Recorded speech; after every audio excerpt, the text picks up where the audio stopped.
Fish flops, what's up? Thank you for the love. Thank you for the love. I'm gonna sketch here for a minute. Just kind of waking up.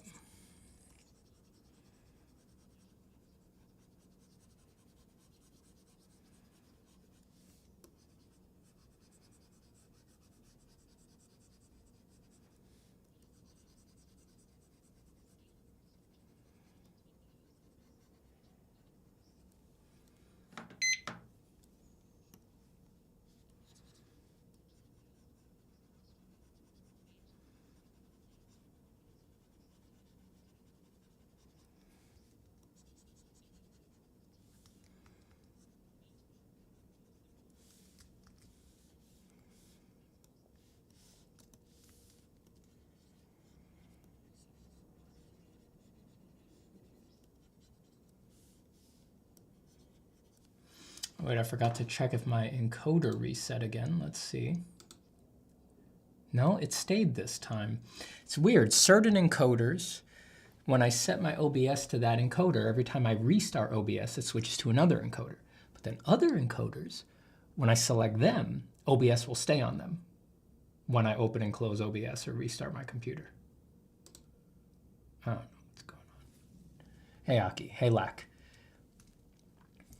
Kyokusei says live, Stevens in your area. That's right. Live Stevens. Lonely Stevens in your area are waiting to chat.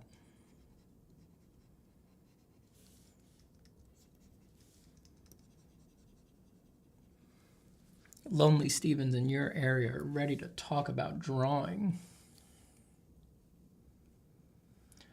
Johnny the Artsy Fartsy says, good morning. I got our first snow in 10 years? 10 years. And an art stream from the man.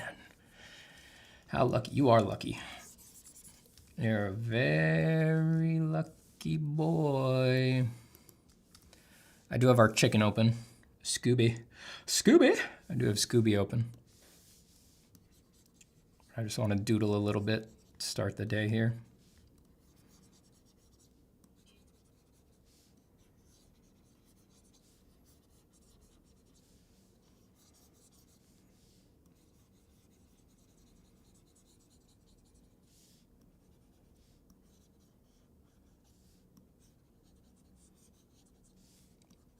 Still trying to practice being scribbly when working digital. Trying to draw a little bit more like I draw on paper, which is artificial and not natural for me when I'm in digital. Like normally that arm, I'm so conditioned to draw a particular fast way digital that I would normally draw that arm just with strokes like this, just whoops. I would just go like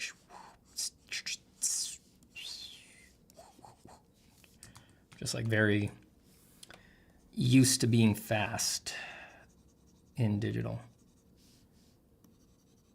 So I'm trying to press very lightly, barely put anything down. Just make it a little bit more like the way I work traditional. Waste time, basically.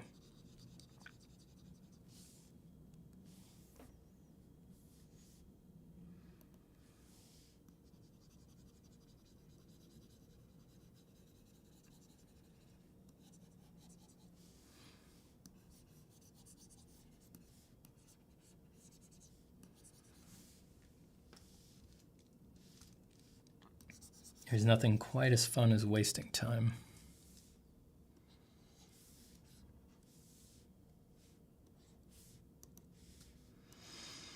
In the Philippines, it's either hurricanes or heat stroke. Yeah. I don't doubt it. I don't know why. It's always cold in here, and then as soon as I start streaming, it feels hot. I don't know why that is. Why'd that be? Why'd that be? Why'd that be the way it is?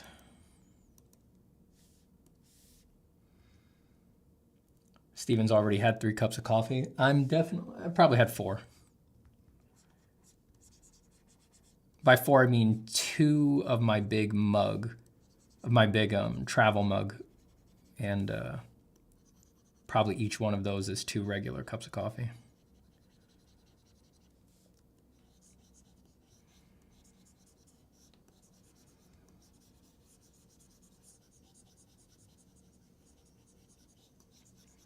You know, honoring my Colombian genetics there.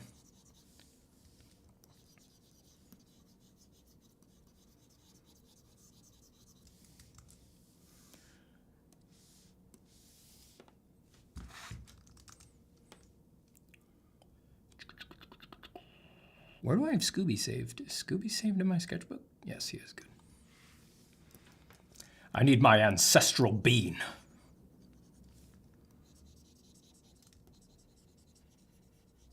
The ancestral bean. Back-to-back streams, let's go. It's been a few days here. A few days of streamy remies. Reamy beamies, streamy beebies.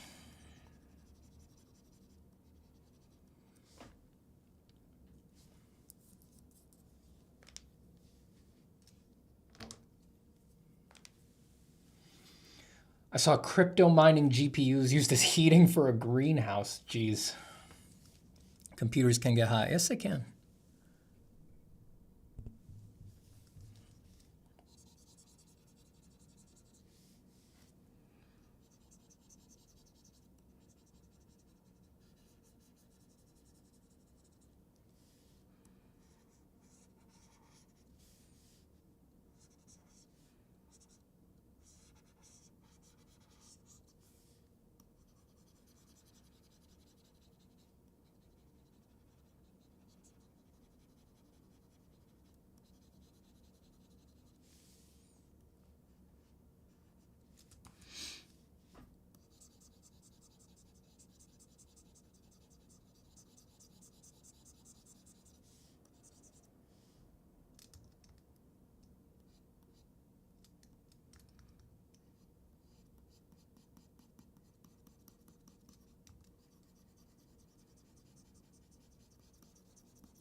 Good morning, Gloomy.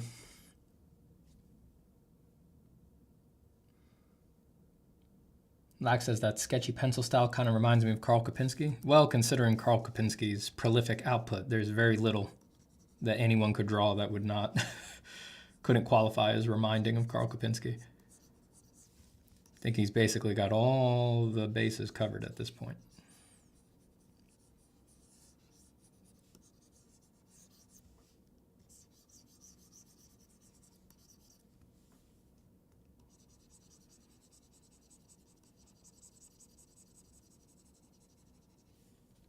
When I teach like workshops, Karl is probably the most commonly cited inspiration when I ask for people's inspirations.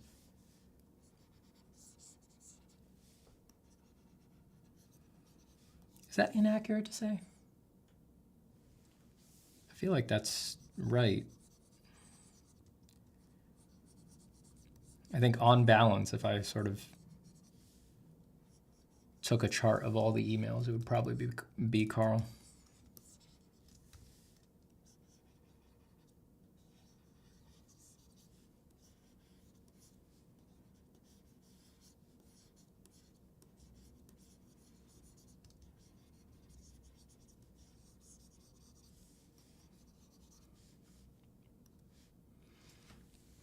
Lax says, Stephen, anatomy question. Is big, medium, small also applicable when designing muscle shapes? I have no idea how that'd work.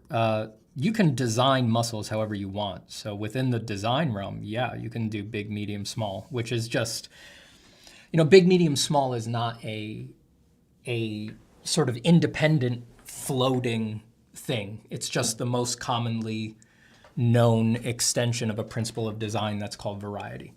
So all the principles of design get applied to each of the elements of art. So the principle of design variety gets applied to the element of art shape, and there's an infinity ways to do that, to apply variety to shape.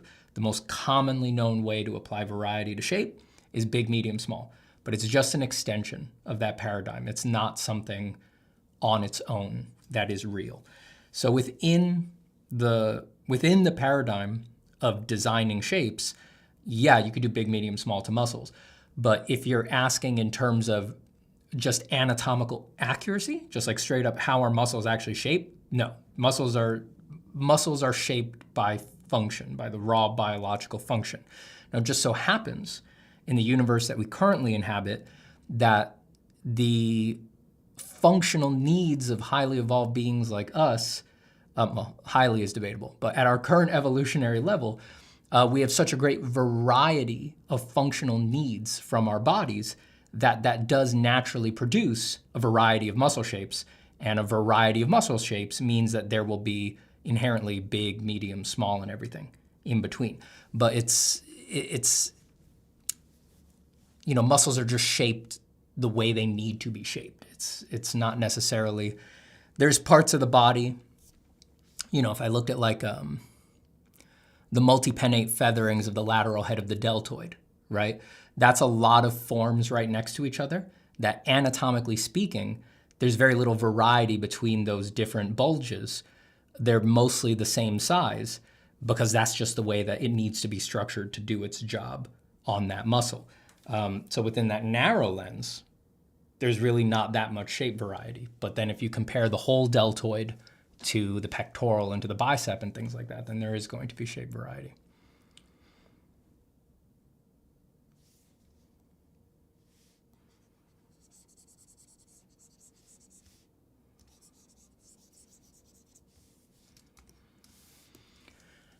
Omar says, this question is for Steven Zapata. Have you ever locked eyes with a lizard or gecko in a pet store or zoo for a considerable amount of time? Omar, if you're going to waste my time with questions like this, just live with me. Just move in. Just move in. Then you can just be here over my shoulder, and then you can ask me these time-wasting questions, and then because you're there, I have to answer them. I can't ignore them if you're here.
Do you have other talents besides drawing and singing? No. Those are my two world-class talents. I could have picked either to be a professional at. I went with drawing because drawing's the harder, more noble thing. Singing, it came to easily, as it does for all great talents in singing.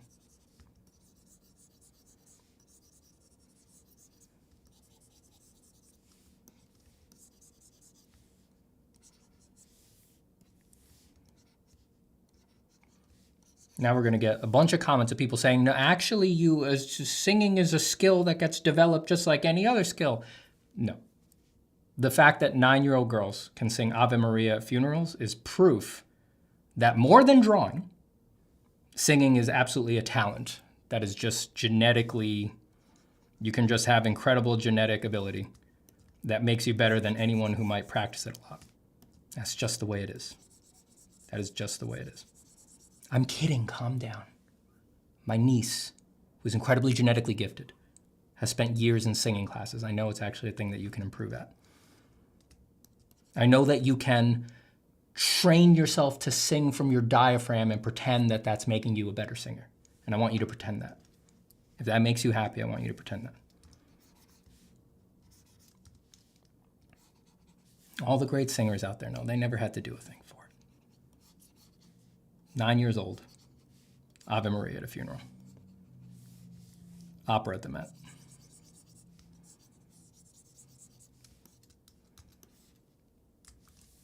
And I'm not being disparaging. I'm of your kind. I'm like you. I have those same perfect pipes, a gift from God. I'm not being disparaging. I know that we are special creatures. Chill, chill, chill, chill. Chill, chill, chill, chill.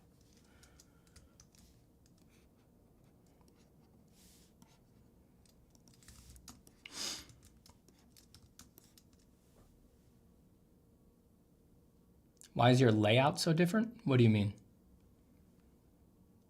Like my Photoshop layout. That's just a couple plugins. It's not really that different. It's 2 plugins. Layer Factory and a color wheel.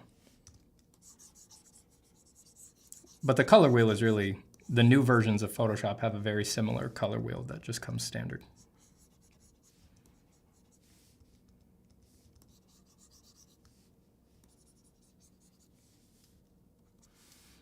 I don't think I want the lower body like that.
Zapata, did you finish the Shadow of the Erdtree DLC? Thoughts? I have not finished it.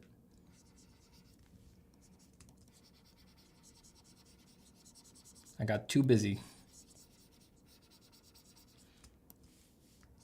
And I'm saving it for a time when I can sink into it.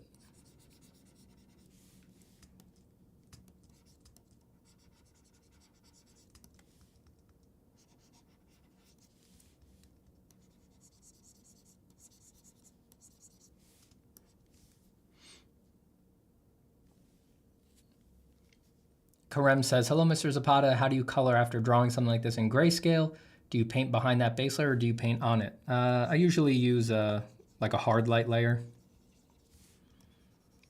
The trick is just do whatever, all the different layers in Photoshop that will colorize something, overlay, soft light, hard light, linear dodge, all of those. Just expect you'll have to use all of them because they all interact differently with different value ranges underneath. So depending on the value range that you temperamentally naturally draw in and paint in, you know, for another artist, overlay might do a perfect job for the value range that they render in. And for you, hard light might do a perfect job for the value range that you render in. So just expect that you'll need to experiment and find the one that works for you. And that most likely across a complex piece, you'll need to use all of them for different value ranges. hard light on this face, overlay on these clothes, etc., etc. Hard light works for me because it lightens very aggressively as it colorizes, and I work very, very dark temperamentally.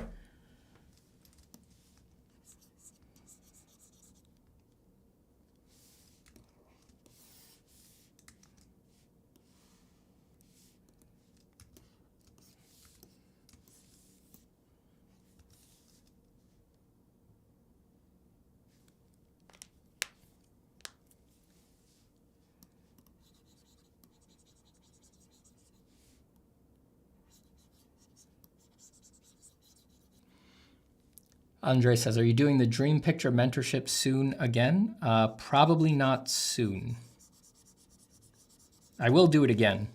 It is important work that I think it's important for me to do, but I have a lot of other things I have a lot of other projects I need to get done before I can run it again.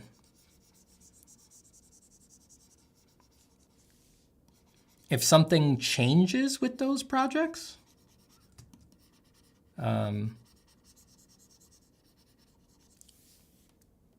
like my projected finish time extends, and so time opens up on the schedule, then I'll probably open one up if that happens.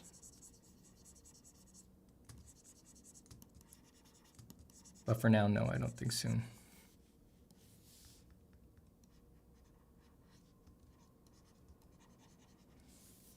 You know, get them while they're hot, as they say.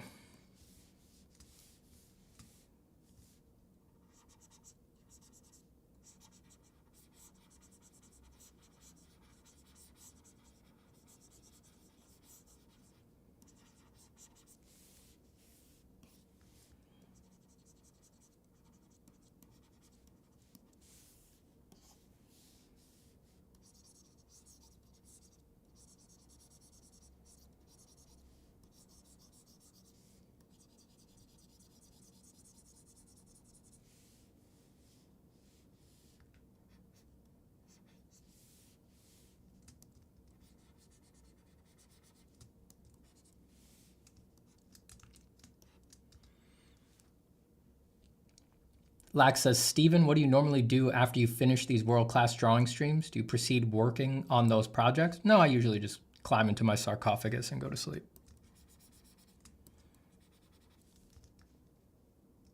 I breathe one more raspy breath and then dissolve into mummy dust until the day's new sun awakens me once again.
All right, let's work on Scooby for a bit.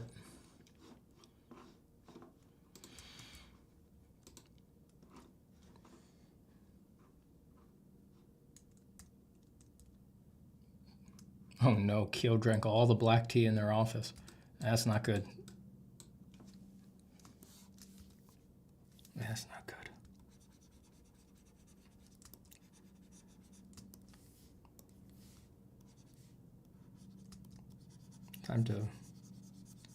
Time to file a ticket.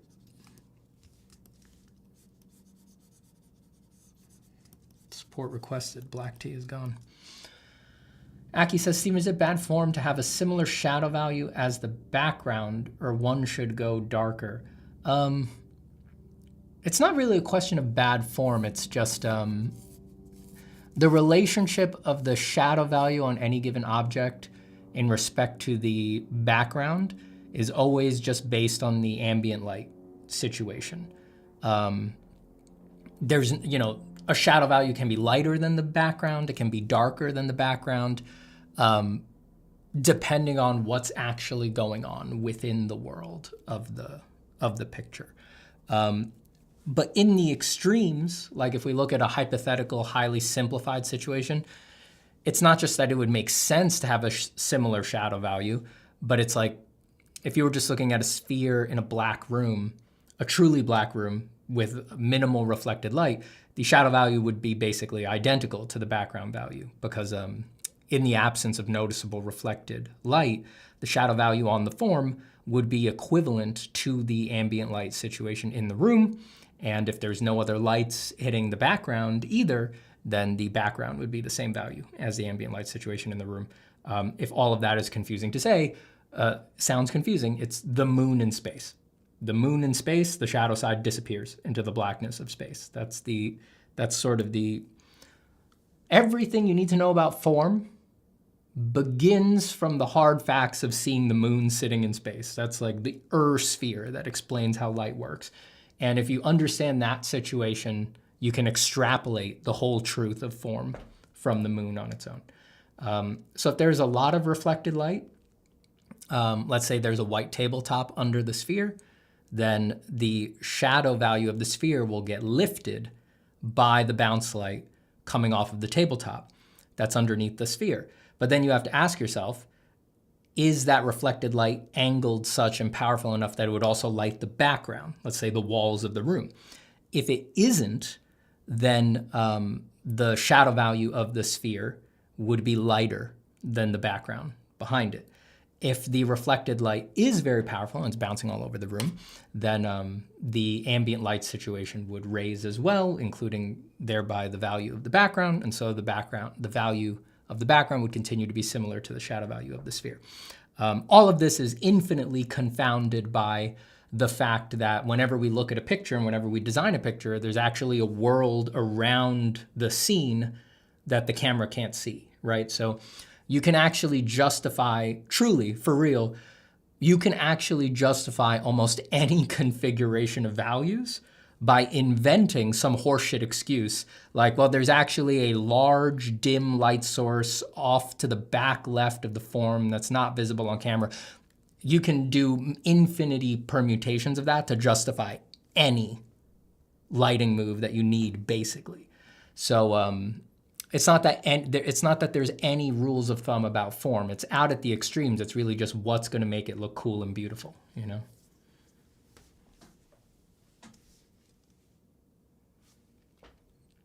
Lax says, Steven, don't you think it's interesting that it's entirely possible to not know any of the basic principles of design and still just rely on pure intuition? That being said, course drop when? Do I think it's interesting? I think it's beyond interesting. I think it's damning. That's sort of what the core message of this channel has been for a long time, you know? The core message of this channel has always been mystery. It's always been no one actually knows what they're talking about, and no one knows how art works, and no one knows how you improve it.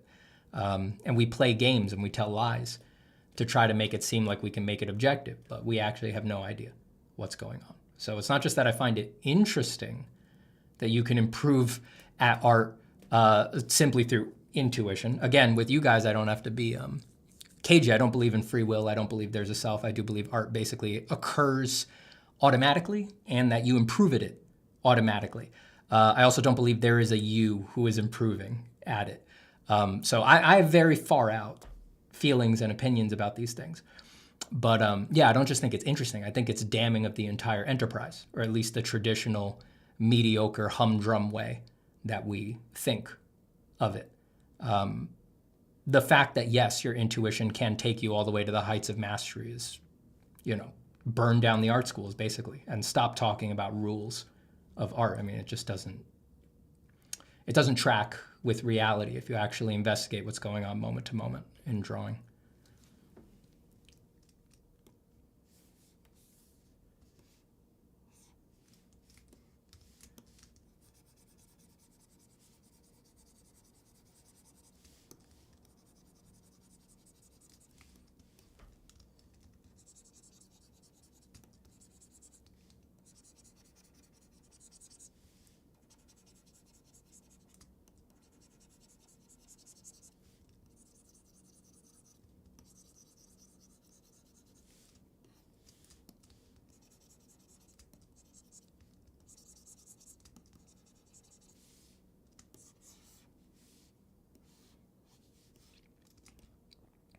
Probably the most urgent thing I need to do on Scooby is figure out his butt feathers. I think so. So let me poke at those for a bit.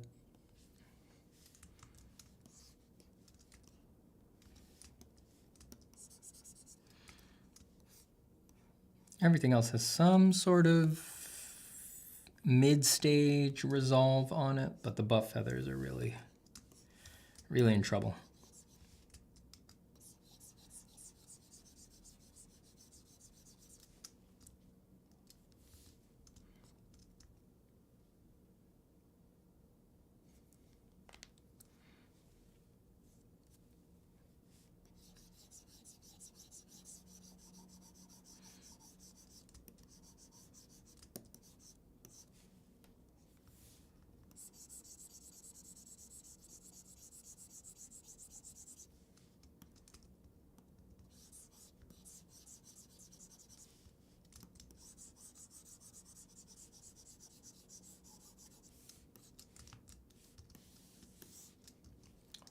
Boyo de imaginación. Yeah. Good morning, Granola. Hello, Chady. Lax says, is this a determinism channel? No, this is an art channel.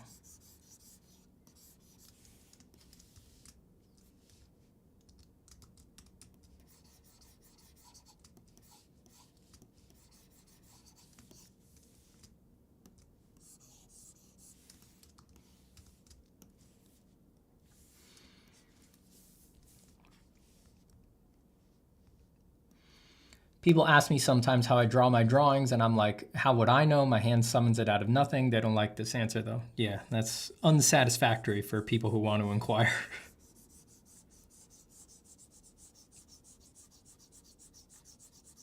Only other artists can get it.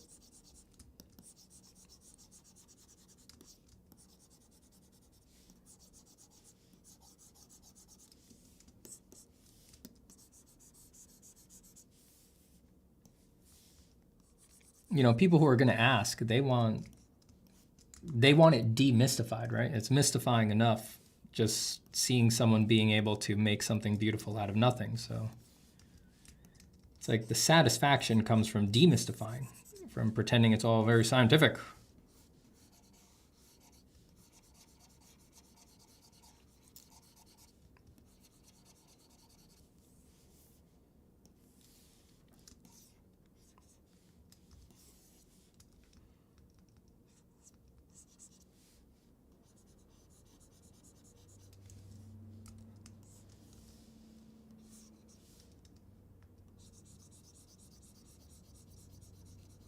I need to grasp around in the dark for a while with these. I'm not quite sure what I want to do with these value structures back here.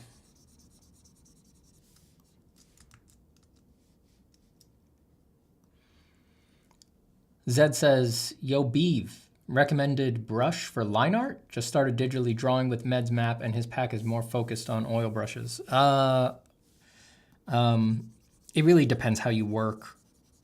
I just use texture brushes very small when I do line art, just because I'm looking for a little texture.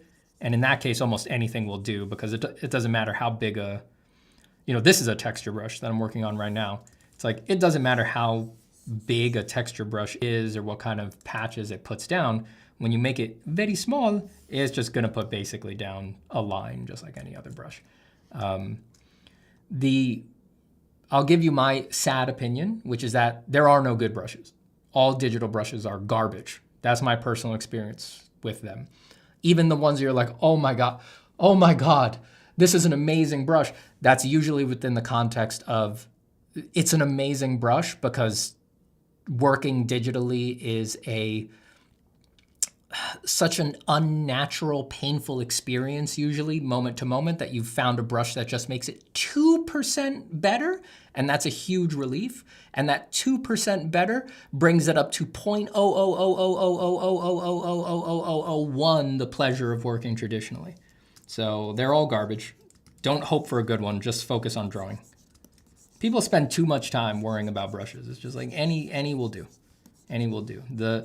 It's never about what is being put down. It's how you move your hand, overall paradigms of how you're moving your hand. Like, the difference between drawing fast and drawing slow will make a much bigger difference both in your results and your joy compared to any brush versus any brush. Those things are much more important.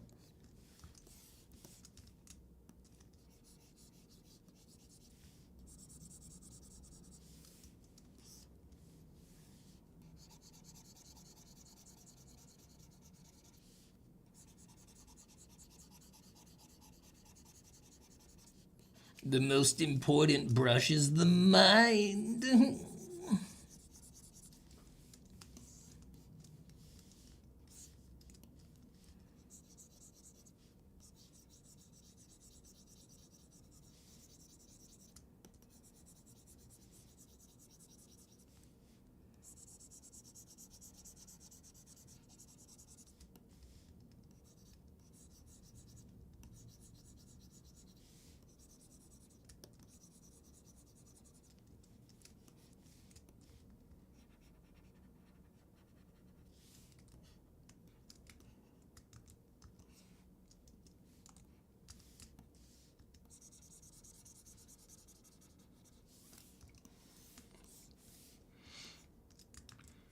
Steven, is surrealism your playground, or are you dabbling? What's your preferred style, if any? I've been doing this too long, so the idea of like nameable styles or anything like that, like I understand that other people, it's useful for other people to look at the work of other people and label it as like, all right, that's surrealism, that's realism. It's just like, from within what you're doing, once you're really aligned with your work, the idea that you would label it is laughable. It's just like, it's just what I think is cool. You know, I don't think about it as a style or being within some nameable paradigm, you know?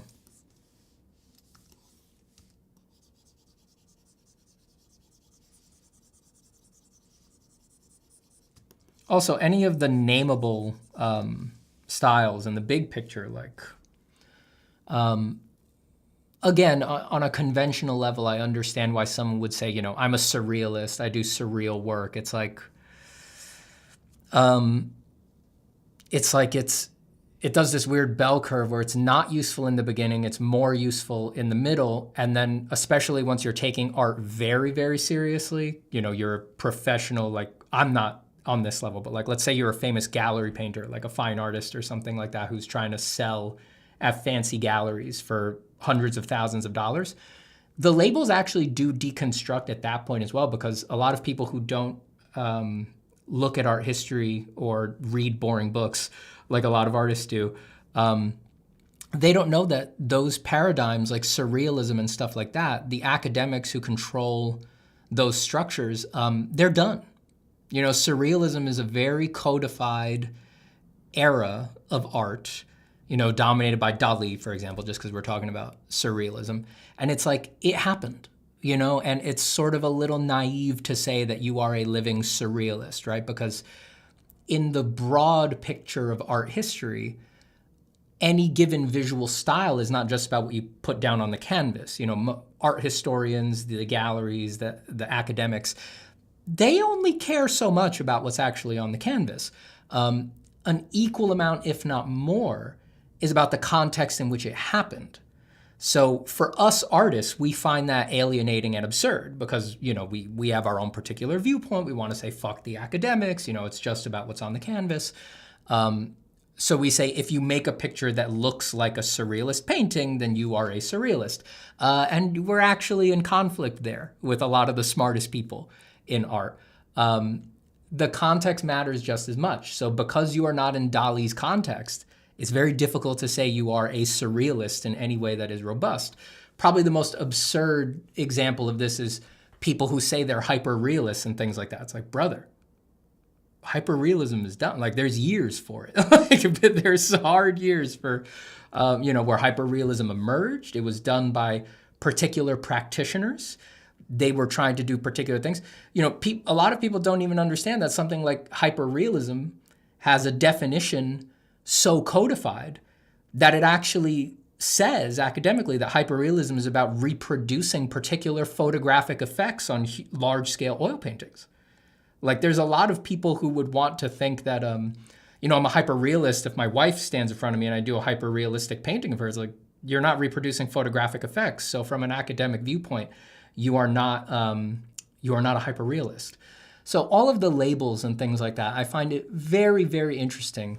The common sense notions of what the labels mean, what the actual academic understanding of what the labels, what the actual academic understandings of what the labels are, how artists label themselves in ways that the art history that will propagate them and that will certainly sell their work are in conflict, don't agree with each other. And how, yeah, the labels are sort of interesting structural scaffolds for beginner artists. They become irrelevant in the middle, and then once you're selling in galleries, they become relevant again, but you might be an artist, you might be the kind of artist that you didn't think you were. It's all very interesting to me.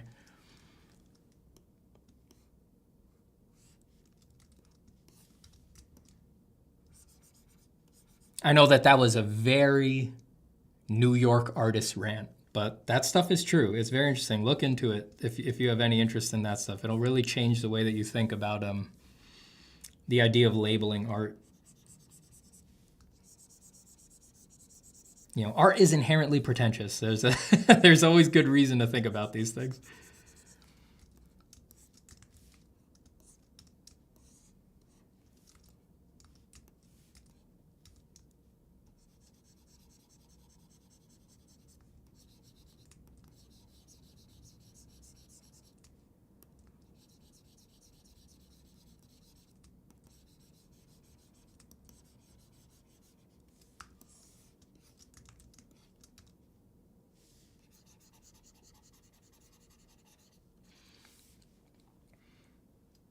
Amon says, Steven, I think you need to mix your art and your philosophy and make a book or something. You're probably already doing it. I already did it. I wrote like 150 pages, and then Dave Rubin's The Creative Act came out, and I was like, well, no need for this anymore, and I shelved it.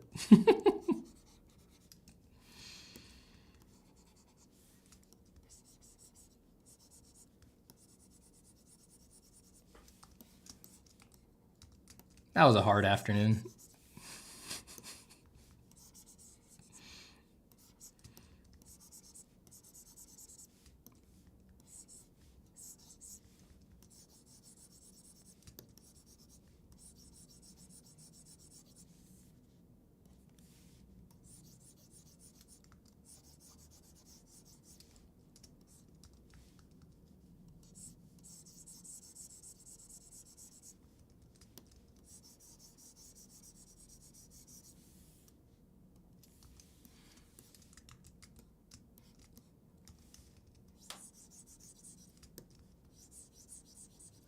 Leak it? Nah.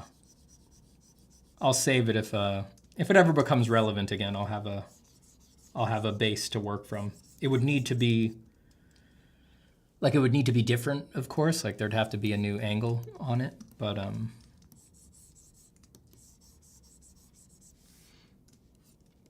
Rick Rubin's book? Yeah, what did I say? Did I say Dave Rubin? Who's Dave Rubin? See that podcaster? Whatever, y'all know who I'm talking about. Whoever wrote The Creative Act, Rick Rubin, Dave Rubin, I forget.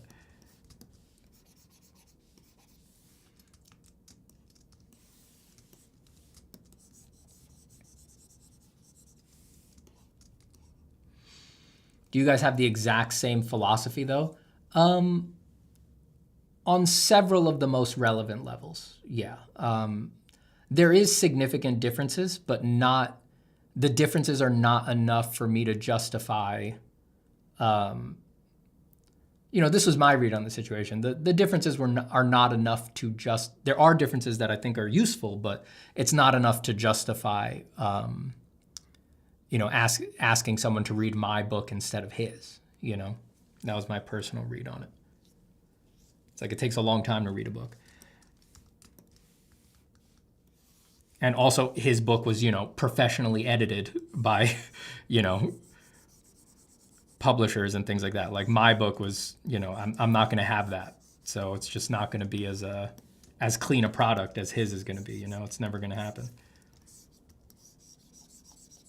His book is a much better reading experience, no doubt, because it's professionally edited by a huge publisher. So it's just not.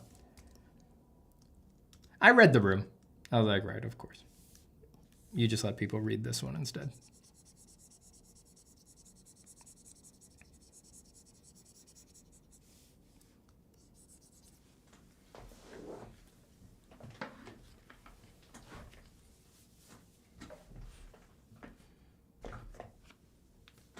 Would you make a video about it or no? You have to understand let's say if we're saying what's the difference between my philosophy and his philosophy, this channel is already about that.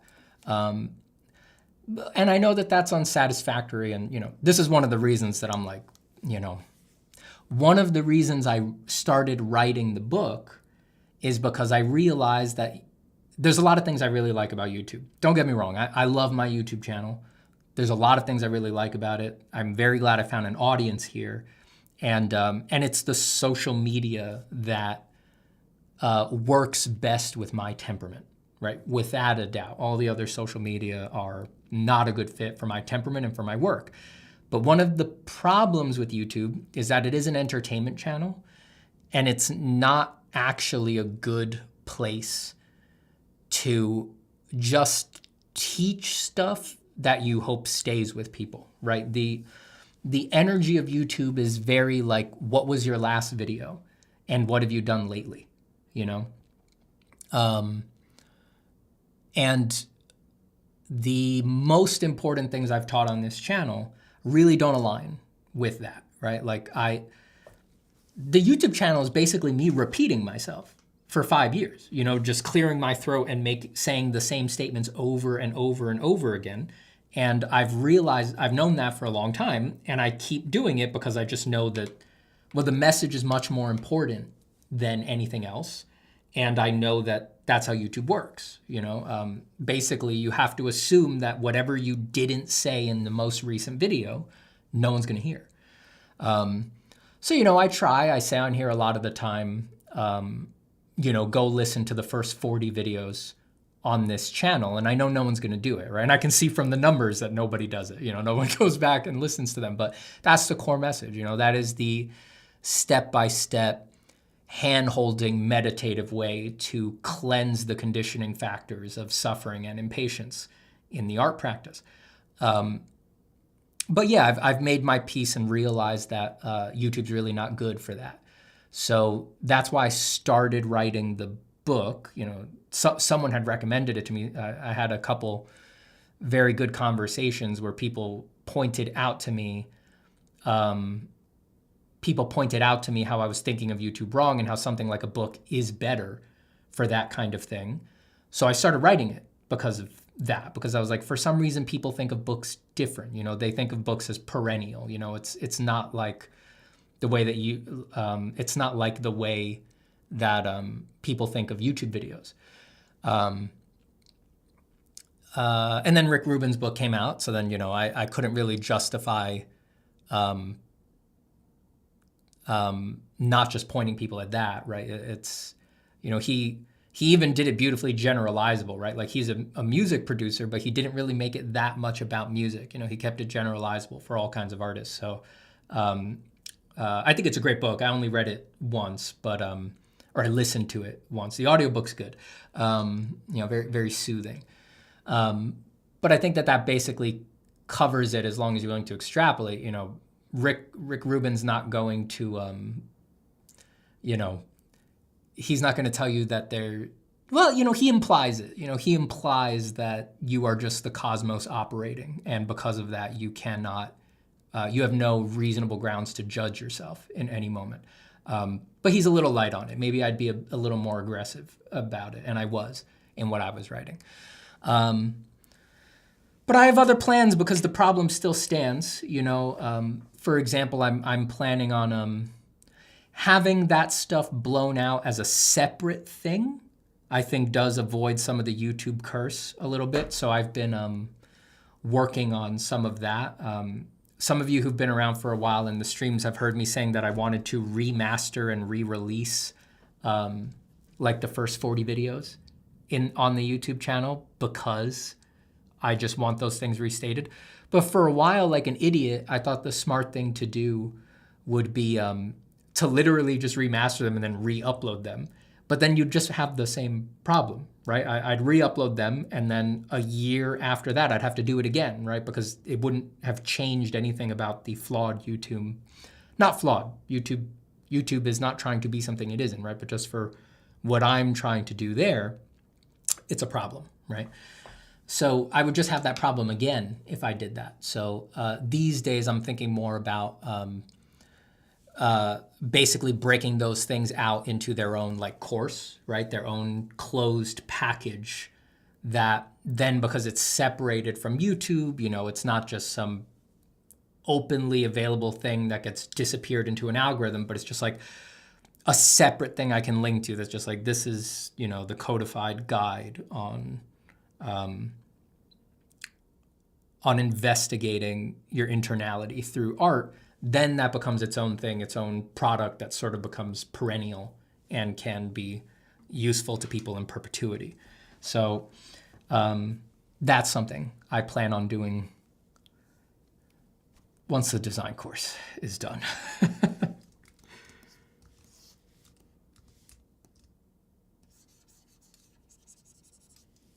And those would be videos in that case. An expanded version of those first 40 videos that are on the YouTube channel.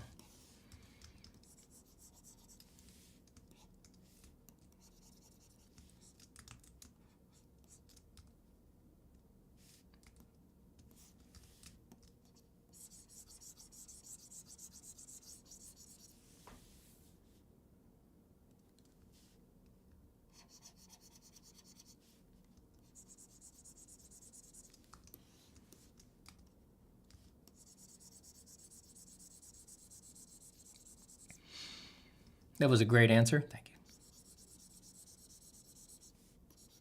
you. I guess that was really just an update on some of the stuff that's been going on behind the scenes for me for past quite a while. I mean, I don't think I ever mentioned, when I was working on writing that book, I never talked about it on here. But yeah, when Rick Rubin's book came out and I had to swallow the pill, it's like, there's really no reason for me to put this out. That was a hard afternoon because I'd been working on it like every day, an hour every day for a long time at that point. And I just had to be like, okay.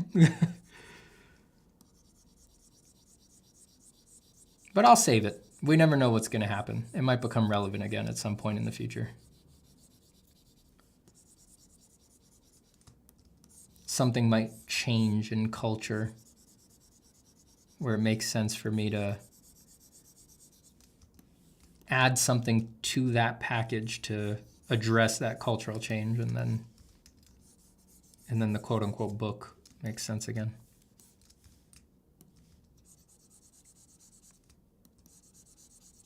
Not a published book, by the way. I was planning on, no big publisher is going to publish my weird art book.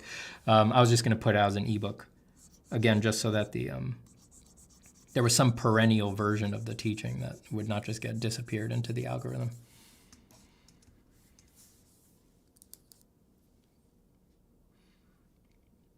Merlick says, yo, how's your wood lady drawing going? It's good. I've done a bunch of work on it.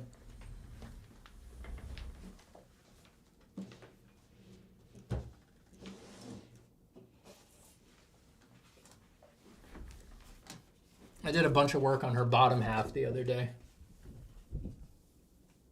Oh, it's really glared out, but you can get the general idea. Worked on her arms. All little details and stuff like that in there. I'll come back to it. I just need to burrow down on that background, but the basis for the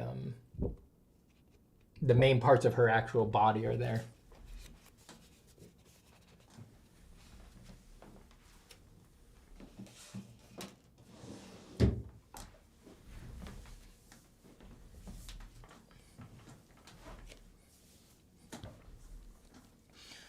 Would it make sense to rewrite it more focused on drawing and painting? It was already very focused on drawing.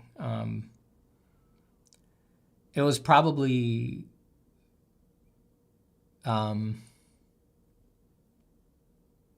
was less generalizable than Rick Rubin's. That's one of the reasons that I think Rick's was more useful in a broad sense than mine was going to be.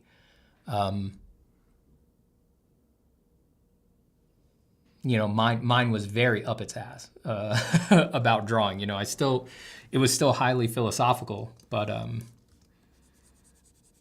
it was very aggressively lensed through drawing.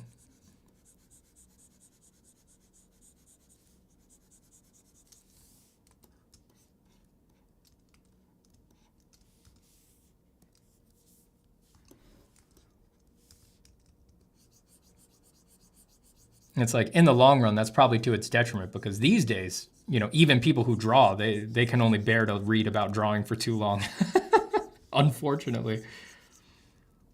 Even people who draw these days are just like, and it's kind of always been this way. It's not like it's a modern thing, but it's just like a lot of people who draw, they don't actually care about like the lineage of drawing or art history or stuff like that. Like people who draw, most drawers, if you interrogate them on art history, they haven't looked into it.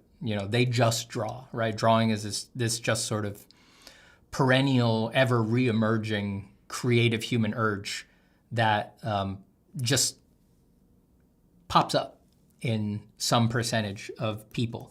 And then amongst that percentage, only a certain amount of them are going to inquire as to what is the actual lineage that I'm engaging in here? Like what's actually going on? But that's not everybody, and a lot of artists, even if you try to, force them into it, they just find it boring. They don't actually find art history interesting.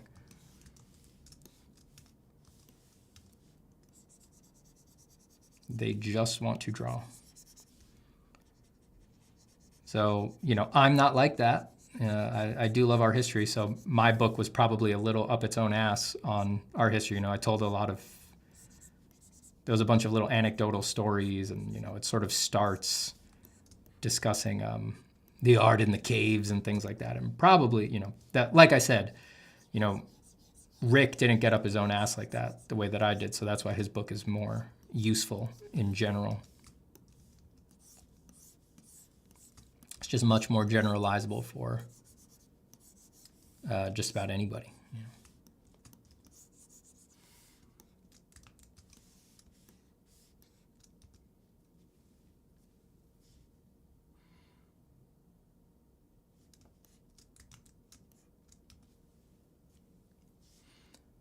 I mean, if you publish an art book and just put a note of philosophy in the art book, that would still sell well advertised. Well, oh yeah, just to be clear, the book I was writing was just words.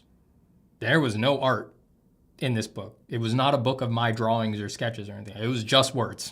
It was more in the lineage of Art Spirit by Robert Henry or Practice and Science of Drawing by Harold Speed. These old classic art books that, by necessity of the abilities of, back when those were put out, a publisher could only tip in a couple plates in the middle of the book. That was just the limitations of publishing at that point. So these were foundational treatises on art that were all words, and they couldn't be illustrated with many pictures. There's a few, again, tipped into the middle. Harold Speed's has a few diagrams interspersed, but by no means are they art books. They're treatises on art. And that's what mine was. It was not at all a book of my art or sketches or anything like that.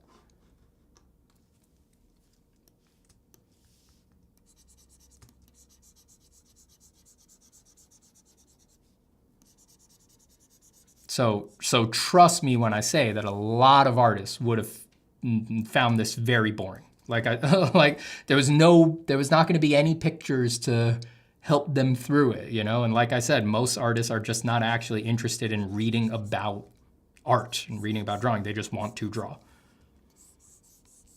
But that's all right. They just weren't going to be my audience,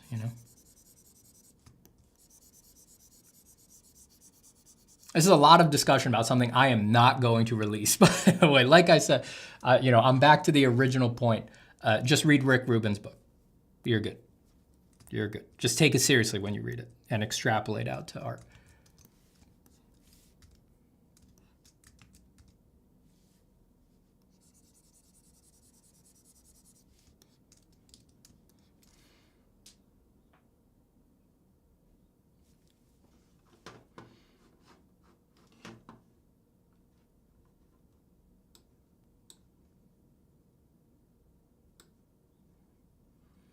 Wearing Spanish Inquisition era garment and trousers would fit you, especially if you're bashing other artists. We need more of that sass in the community. I'm not bashing anybody. I mean, it is just a fact that most artists are more interested in making art than they are in reading about art. That's just a fact. There's no denying that. And I'm not bashing them. If presented with that fact, an artist is insecure enough to think that they're being bashed, because I'm not passing a moral judgment on that. It's just about what's interesting to some people and isn't to others. If another artist is insecure when they hear that and they think they're supposed to be into art history or they have to be, those are just mental projections. Those are just myths that they're telling themselves. An adequately secure artist would just say, why do I need art history? And indeed, like I said, I think drawing is, it's beyond everything. It's beyond history. It's beyond culture. It's beyond conditioning factors. It's a much more primordial and structuralist thing than most people understand. So anyone who is secure enough to just own, I don't give a fuck about Sargent, that's fine. That's great. You don't need to care. You really don't need to care. I'm just in a different group. I do have an interest in that, and I am interested in the lineage. Eamon says, no, I meant you should be bashing. Oh, well, maybe I should.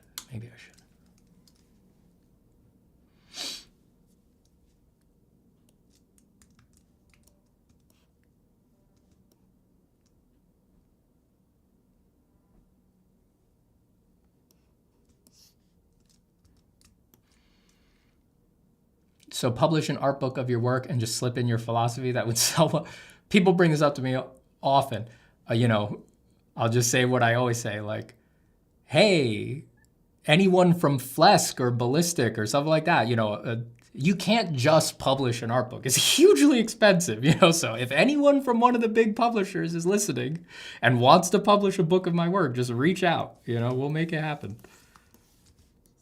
But it's not really up to me, All of the Kickstarters that you see for let's say even other artists who have YouTubes and stuff like that, like me, maybe you haven't looked at their Kickstarters in detail, stuff like that. They're like, I'm publishing an art book, please support the Kickstarter and stuff like that. If you actually click through to the Kickstarter, it's never them publishing it. They're the one advertising it and pushing it and sharing it with their audience and hoping their audience will buy it.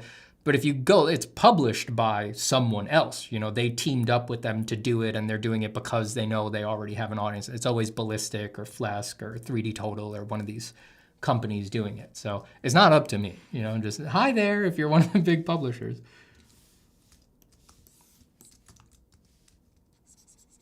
how hard would self-publishing be? It's not, well, it is hard, but the problem is just you can't keep costs down. It's like, I could self-publish, but do you want to buy a $120 soft cover book? I don't think you do. It's just if you try to do it without a partner, the overhead is so incredibly high for doing small print runs that the prices become prohibitively expensive for the individual person who's buying it. So the book just becomes way too much. There's always going to be some people who don't care and they'll buy whatever book at whatever price. But then also as soon as you leave, God help you if you're not in the United States, right? Like if it needs to ship to Europe or Asia, then the shipping costs will be as much as the book itself. So it's like on the publishing side, the overhead for actually printing the books is tremendous. And then you need some partner who has connections for fulfillment, who can actually help you fulfill the orders globally to a lot of places. But it's like, if you do it on your own, it becomes way too expensive for the individual, and there's only particular markets where it's financially feasible to actually ship the book. Again, there's always going to be some people in Asia who are willing to pay $100 for a softcover book and $100 to ship it. So they're paying $200 for a 60-page softcover book with mediocre printing quality. There's always going to be some people who are willing to pay for that. I'm not willing to sell that product. I just have no interest in making that. And that audience of people who are willing to pay that much for something that bad is small enough that it's like, it wouldn't do well for me as a business either. It's just, it really limits the audience. Yeah, so case in point, I'm ignorant enough that I'm going to say those are Asian characters, but I don't actually know what language those characters are in. But that person in the chat says, today I bought a book and shipping is 4 times higher than the book itself. That's exactly what I'm saying. So again, I know you guys want a book. I would love to give you guys a book. But as I usually say on here, I'm just waving hello to the publishers. Like, it's not really up to me, I would need a partner.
Dome says, I want to self-publish, and yeah, after looking into everything, I'm basically unwilling to sell ship outside the US. It's hard. Yeah.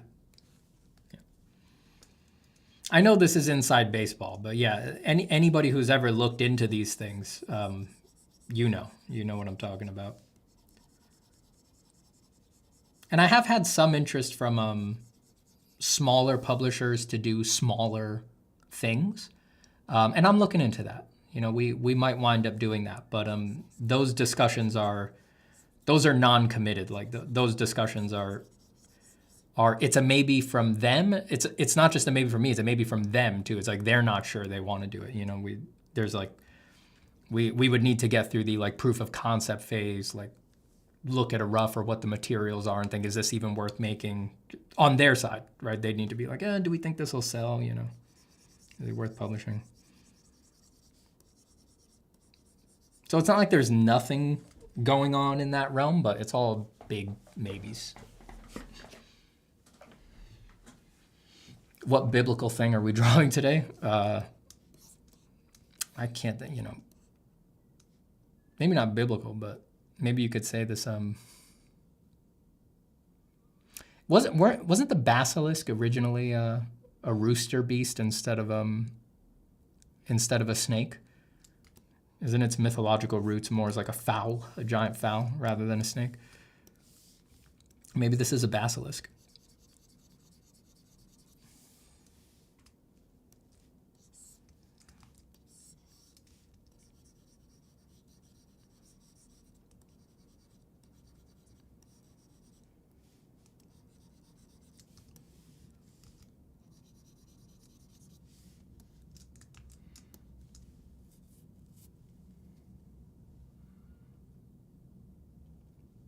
Have you ever reached out to Dave Raposa for advice as he's been through all the ups and downs of bookmaking? Yeah, I've talked with Dave, not on that particular topic, but yeah, if that time comes, I would definitely poke him for some advice if he had any. But also, I've been following Dave. There used to be the ups and downs that you're talking about. He and Dan used to stream, like, this was years ago, but he and Dan used to stream like every day while they were going through that.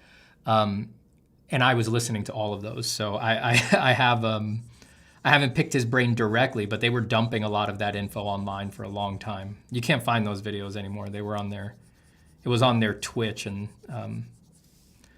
Twitch VODs aren't archived forever. But that was sort of my first exposure to how, as an independent author trying to sell books actually worked. So it's like I haven't gotten the advice directly from him, but I do sort of know what he's been through, and that was my first exposure to that.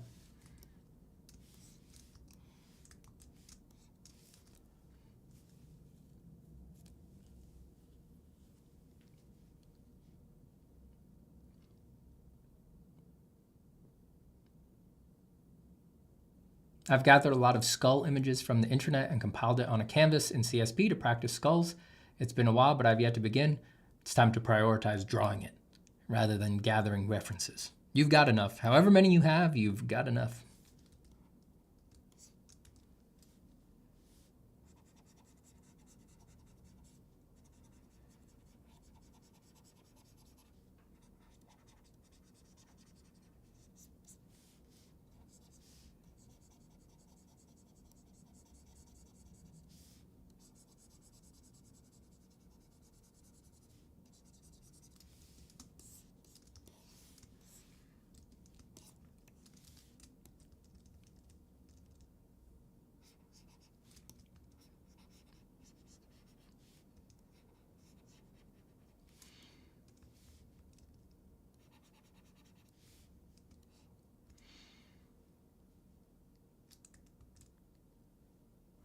Peter says, Stephen, I'm currently doing your Drawing from Imagination course and really loving it. Oh, congratulations. I'm very happy to hear that. I'm glad you're enjoying it. One point that was a bit confusing to me is how you jumped from basic forms immediately to textured forms. I'd love a texture tutorial in between, but maybe that's just me. I could probably, well, first off, I'd say there is a little bit more talk about texture in the design section. If I'm not mistaken, let me check. There is a Textures Revisited.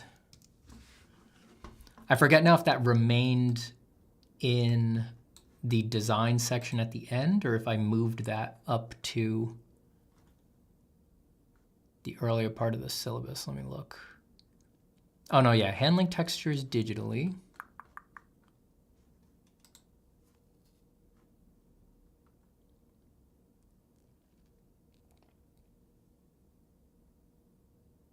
So I can recommend, if you're a little confused about texture stuff, oh no, yeah, there is still there. So if you go to the last section in the course,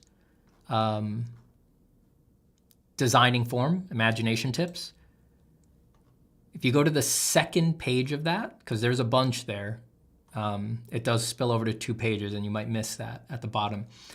Go to page 2 and the third from last video is textures. So it discusses texture in a little bit more detail, but a bunch of those videos are relevant to thinking about texture. So I can recommend obviously the texture one, but also value structure leads design. And it's a very short one, but internal value change also does, I think you'll see how to extrapolate that out to texture. So those 3 videos, just jump ahead and watch those. Those are just quick little bites, but those do relate to texture and thinking about texture. I could go into like a more excruciating example of like how to produce texture, and I might, but it the thing about that course is that by the time you get to the textures, I'm hoping people will all sort of do something different, and all textures require a different handling, right? Like the principles that I teach about how to do like wood grain, for example, are not necessarily going to apply to if you do moon craters or something like that. And if you look at the things people have submitted for the texture assignment, people do wildly different things. So I was aware when I was putting it together that if I did too tight a demo on something like there is a demo for the textures, right? It's like that banded ball, right? I picked that very intentionally because it's very abstract, and I thought it was unlikely anybody would want to copy that. It was just strange. It's like not the kinds of textures people are interested in doing. People are interested in like stone and like wood bark and things like that. So I picked this off one intentionally so that people wouldn't copy it, right? And that worked. People do very different things for that texture assignment. So if I did a very excruciatingly detailed demo on something like wood, like tree bark, I could be almost guaranteed that every assignment I would get would be tree bark, just trying to do a good job and not actually rehearsing the thinking through texture. So that's why I kind of want to avoid that. I know that it's almost inevitable people would copy. In general, just remember, as I say in the texture videos, like textures are just very small forms. So when you say you're confused as to how you jump from basic forms to textured forms, any individual textured form is just a basic form, very small. It's just a littler sphere or a half a sphere sitting on a sphere, or a scooped out sphere sitting on a sphere, or it's a long cube sitting on a sphere, right? Like the same way that you would simplify anything else to basic geometric forms, those individual tiny subforms of a texture are the same thing, and they react to light the same way. When they don't react to light the same way, then we're sort of not talking about texture, we're talking about material, like it's a mirror or it's water or something like that. That's kind of different, right? But the textures that we're talking about at that point in the course are textures of form. They're just smaller, little needling, little flecks and divots and things like that.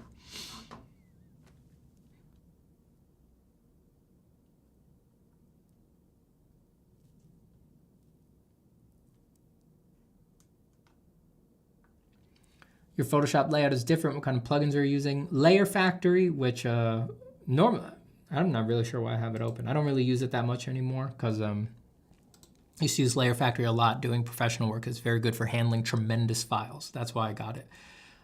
It gives you certain functions that are very useful for huge files that Photoshop doesn't give you. Because when I'm on stream, I'm not usually doing these giant files with hundreds of layers that multiple artists are touching. I don't really use it anymore. And Cooleris is a color wheel plugin. But you can get Cooleris just has some extra functions, but Photoshop actually has a base color wheel now that is very similar. So if you just go to Window, Color. So this is the basic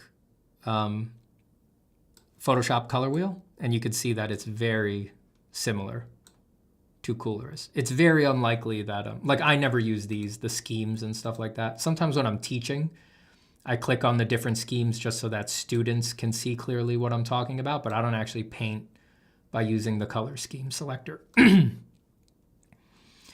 The one thing that I do use sometimes is the luminosity lock that's over here, the sun on the left. But you can actually fake that with slightly more steps by using a different color space. Like if you use the lab sliders, again, this is the standard Photoshop color wheel here, then you can just pick hues and just vary the lightness bar up top. And because it's in the lab color space, you'll get mostly consistent values for chroma shifts.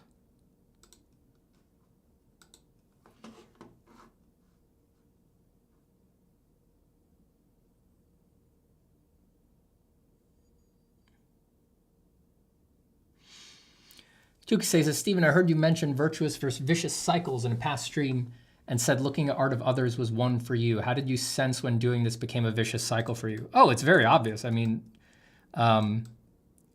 you just need enough mindfulness to track how you're thinking. I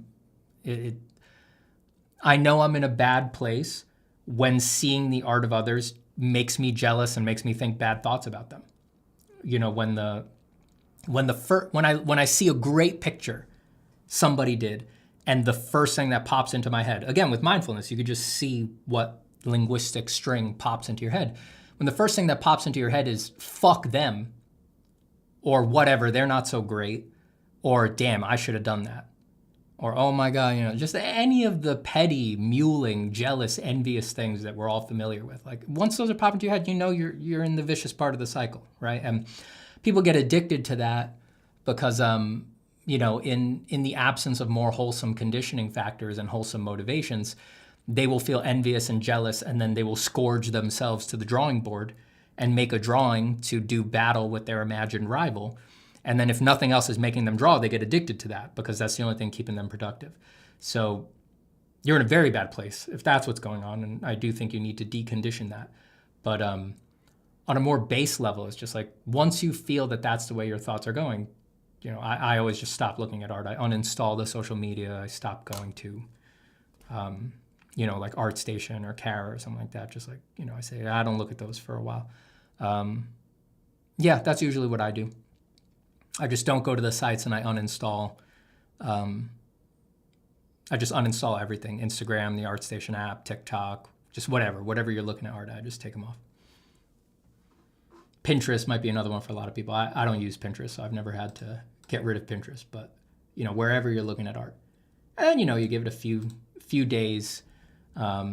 Eventually the part of you that is just a fan of art comes back online, and you stop making it comparative and self-reflexive. And you're just starved for beauty, right? You're just like, oh God, won't somebody show me a beautiful painting? Then you could peek at a painting, you know, and then you look at it and you're like, oh, you know, you're just happy to see it and you're happy that somebody made it. And then now you're back on track. Now you're good. And you know, it's a weed for particular temperaments, right? Me, my core temperament, I am a vicious, competitive, evil guy. I'm not a good dude. I am not a cool guy. I'm not, you know, I know in a parasocial relationship for some people, you know, I'm a guy, I'm streaming, I'm nice on stream, and I'm all that. And I have made progress on all of these things, but my base temperament that I've had to improve because it's not good for your mental health is I'm not a cool dude. I'm really not a cool guy. Most of you guys would not like me if you were friends with me. I'm an asshole. I'm just not a cool dude. So when I'm not being heedful, that comes up in me, and I need to adjust, fix, readjust the conditioning factors, use mindfulness to make myself a contributing member of society instead of a hateful monster.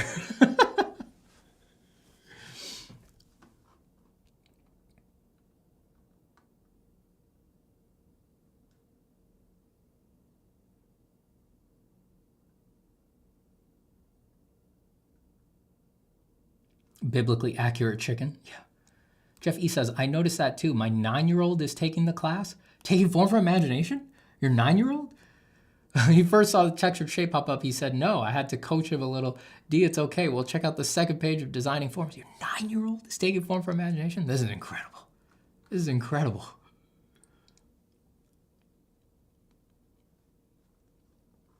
That is messed up.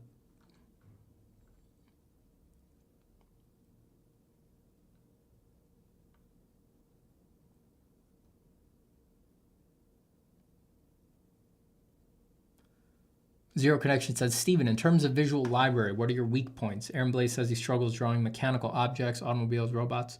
Oh, I just feel like that's an endless list. You could you could fill a book with my visual library weak points. But I don't know. I don't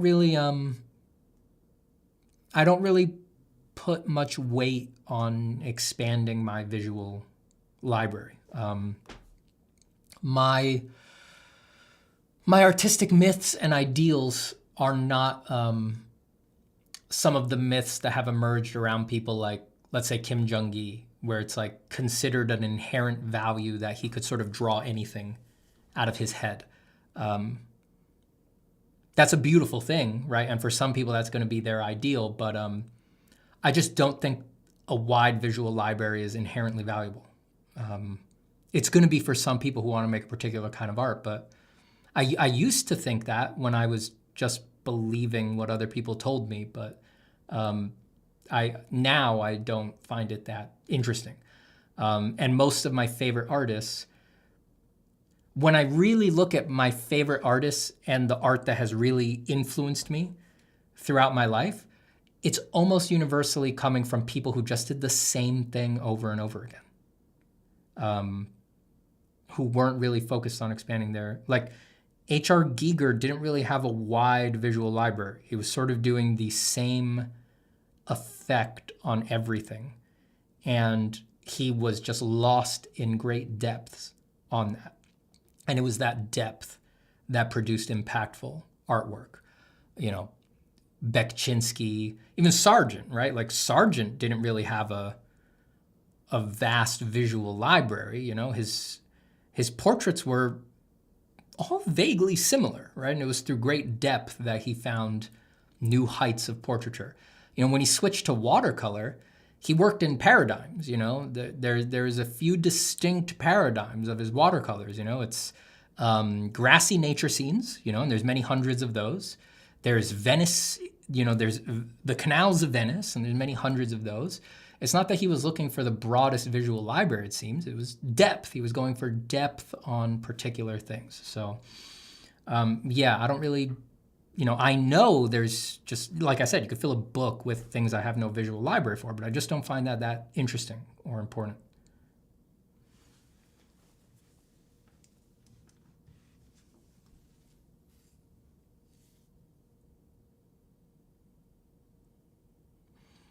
Jeff says, yes, and he says he understands what you say. I was surprised because you have a big vocabulary. That's crazy. I never thought a kid would take form from imagination. Let me know how it goes.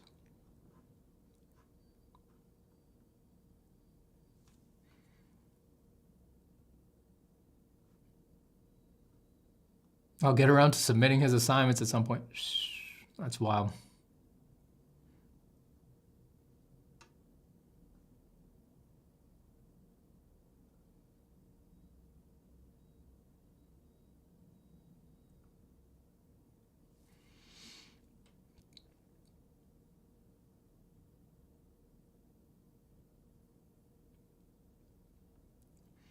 Lax says, well, I missed some other question. Hold on. Okay, Kyo says, I know I'm all over the place because I'm answering people out of sequence and all that. Let's see, what am I doing?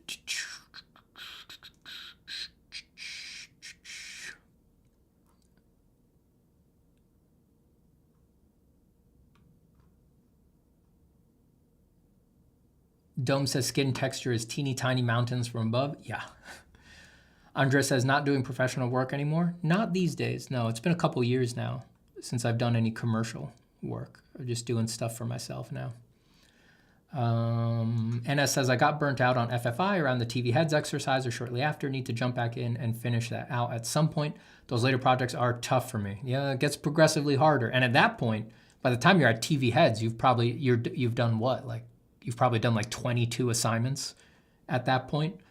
I mean, you've done a lot of work. Like, and people take a long time to get through it all. I mean, only a few people have done it all, but it takes them a long time to get there, you know, like over a year. So just take your time, take breaks. Kyo says, makes sense. I don't feel that way. Looking at art is enjoyable pastime, but not vicious nor virtuous for me right now. Yeah, there's always also the neutral option. Yeah, but you just watch what's coming up. If looking at other people's art is making you happy, it's good. You're good. It's making you want to work more. And if looking at other people's art is making you upset, you just need to admit to yourself that it's upsetting you and stop looking at it, And neither is, they're just, I'm not, Kyo said he's neutral about it, so this isn't towards Kyo, but towards everyone else. It's like, there's no inherent moral valence to either. The way those thoughts are emerging are just spontaneous, conditioned reactions to seeing art that are emerging because you're burnt out, you have low self-esteem, you exercised this morning, you didn't exercise this morning. They're just part of the conditioned flow of reaction. So it's not inherently morally good that you react well to seeing the work of others. And it's not inherent, it doesn't mean you're a moral monster to be jealous and upset when you see the work of other people. I just sat here and admitted that I go through that all the time, right? Like I often find myself in phases where I can't even look at the art of my friends without getting horribly upset. So I just stop looking at it for a while, and then I'll feel better later, and then I can look at it joyfully again. It's not about me. It doesn't say anything about, my inherent soul, because it doesn't for me. I don't think there is some inherent Stephen locked in here who has an unchangeable nature, and if I'm having bad reaction to things, then I am a bad Stephen. It's just always changing, always flow. So it's just a temporary situation, and it can be corrected by addressing the conditioning factors. And it works. It works.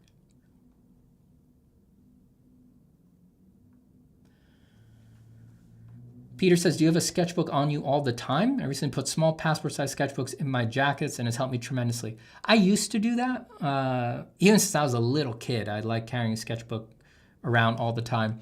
Later in life, I slowed down with that because I was spending, once art was my job and all of that, I was certainly spending enough time making art. And the sketchbook started to become like a crutch. I was escaping into it in certain situations, and I was just like, it's okay to just be in the world and just be silent and watch and just sit around.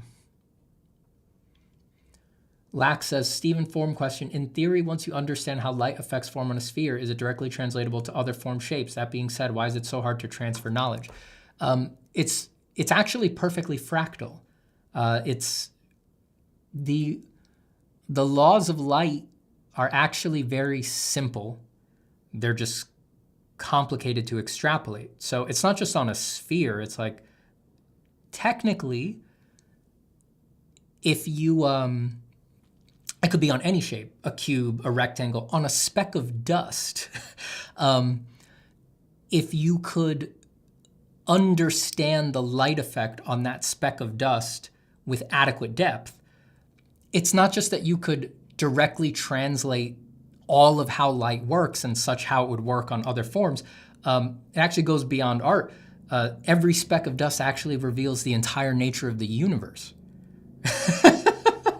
If you could, at an adequate level of depth, understand why a sphere looks the way it does, it would not just explain light. It would explain that there's an Earth and that there's human beings on that Earth, and that Earth and that human beings have these particular eyes that process photons in this particular way, and that they have these particular brains that interpret chemical and electrical action potentials in neurons such to produce the mysterious experience of consciousness that looks like a sphere under these lights. It wouldn't just reveal the laws of light, it would reveal everything. Everything. To understand even a simple sphere at an adequate level of depth.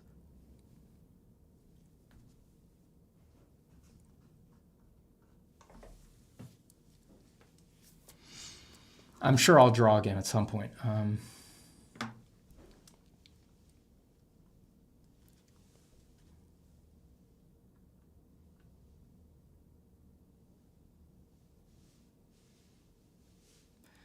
Aman says, hey, Stephen, I finally landed a job in concept art. Congratulations. I almost gave up during AI boom, but your YouTube streams keep me going and finally push through somehow. Thanks a lot, man. Oh, that's awesome. I'm very happy to hear that. And congratulations on landing that job. Congratulations. That's great for you. You're living as an artist. That's wonderful.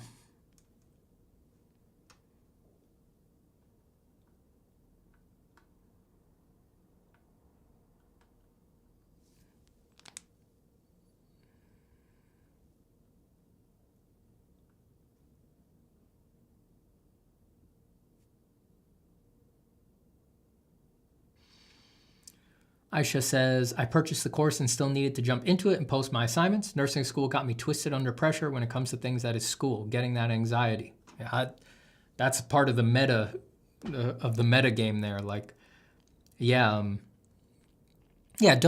think of my course as school, and use that as a mirror to analyze why, or to analyze and be very aware of how, nursing school conditioned that anxiety when thinking about an educational capacity, and look at how, that's not actually relevant here. This is not nursing school. It's much lighter and there is no pressure. So it's a good mirror to reflect with. Very interesting, like when I do my workshops, they're done in a very particular way. They're a very particular kind of laboratory that reveals and forces people to confront a lot of their problems with an educational context, right? Because when I do my workshops, there's no grades and no assignments, and I don't need anything from anybody, but people still react as if they have to deliver something to me and like they're going to be assessed, and they really just run the entire classic school grading process. And it's a wonderful opportunity to analyze why that emerges with art and to make people face it, because that is one of the few contexts where it's utterly irrelevant, right? Like there's not even a guided curriculum in the workshop, and that's what allows for that particular laboratory feeling, right? Like, because everybody decides their own deliverables and what they're trying to do week to week, and everybody's doing different projects and totally different kinds of things, there is no reasonable context to worry that you needed to deliver something particular to an authority figure like me. But it still comes up. So then we just get to sit with people. We literally have crits where we just sit there and people are just talking out like, I feel like I was supposed to do something, and I just get to sit there and be like, I didn't need you to do fuck anything. Nothing. I need nothing from you. It's totally fine to sit in this crit and have nothing to show, no drawings, nothing. You did nothing this week. No one's upset. There's no judgment. This has no impact on your life. And just, you really get this opportunity to feel how, even though that's true conceptually, the anxiety system is just sparkling. It's just hurting you for no reason. And then hopefully we have a breakthrough where, because the environment is curated in such a way, they can finally let it go. They can finally be like, I don't need to do this. Why am I doing this to myself? Very interesting meta stuff there.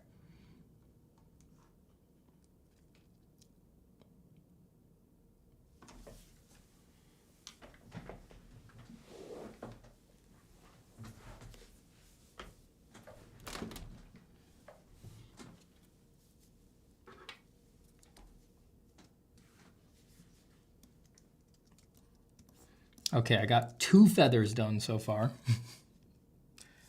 But these feathers, those feel right.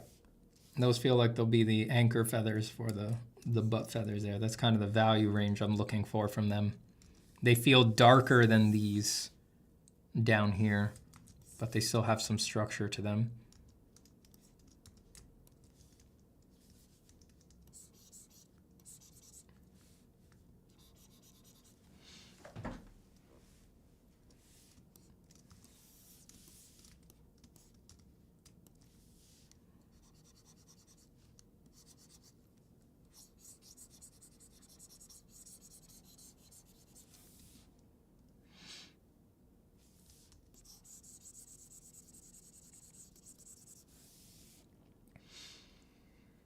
Whoa, Aisha with the $20 dono. Thank you so much. That makes me feel better. Thank you. Oh, no problem. Thank you so much for the donation. I appreciate it. Look, I'll give it a heart. Ba, ba. And yes, don't worry. I will turn your donation into a lot of coffee. A lot of coffee bought from troubled baristas. And I do talk to them the same way that I talk to you guys. You know, some poor guy in a beanie will be handing me my coffee, and I'll be like, if you understood this coffee in adequate level of depth, it would reveal everything about the universe. And he's like, good to see you again, man. There's a lot of people here. I'm going to have to serve the person behind you.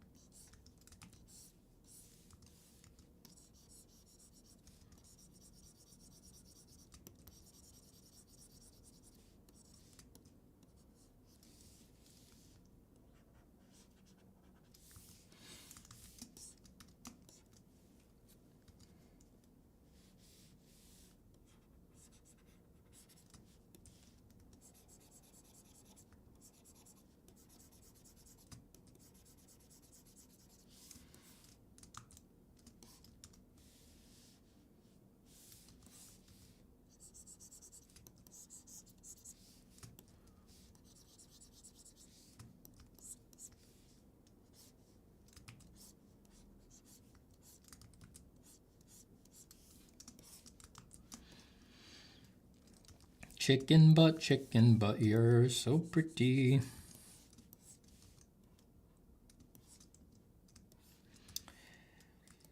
They're sort of like, all right, I got to restructure because it's like the rooster butt has like, it's got like this first layer of feathers, and then there's like under feathers that they're tangent with right now. So I want to pull the under feathers out to like this level of depth.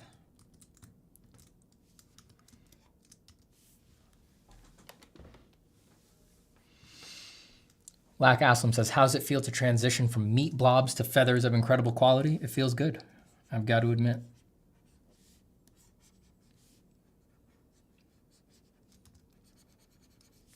No, it's always my destiny to do feathers of incredible quality.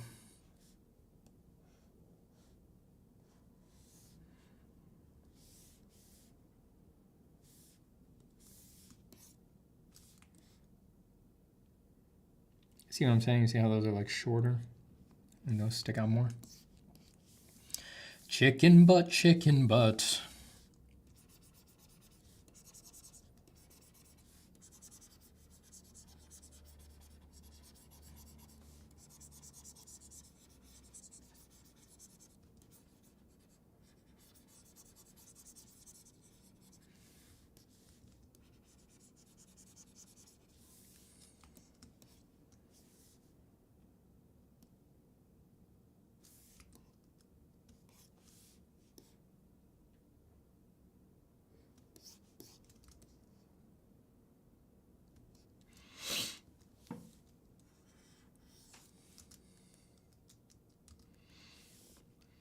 Feathers are nature's drip.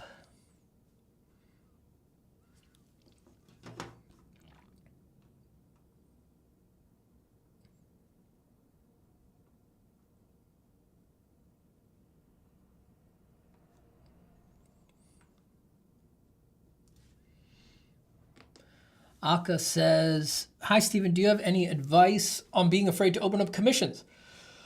I still think my art is horrible despite people saying otherwise. Context, I really can't find any other job, too. I mean, I don't have a lot of direct advice because I've never done commissions. In general, as with most business stuff in art, it's usually a good idea to just do it. Like, what's the worst that can happen? Like, no one commissions you? That's fine. I mean, you don't know when they will, right? It's like, ask yourself, what bad thing is occurring if you open commissions and nobody commissions you? Is it that nobody has commissioned you? It's like, that's the state you're currently in. Nothing has changed, right? So the only real hurt there is an imagined blow to your ego, right? And you're probably imagining that people will like know that no one commissioned you and that people will care. And I can assure you, nobody cares. In fact, it's like if you knew how deeply nobody cares, you would actually wish they cared.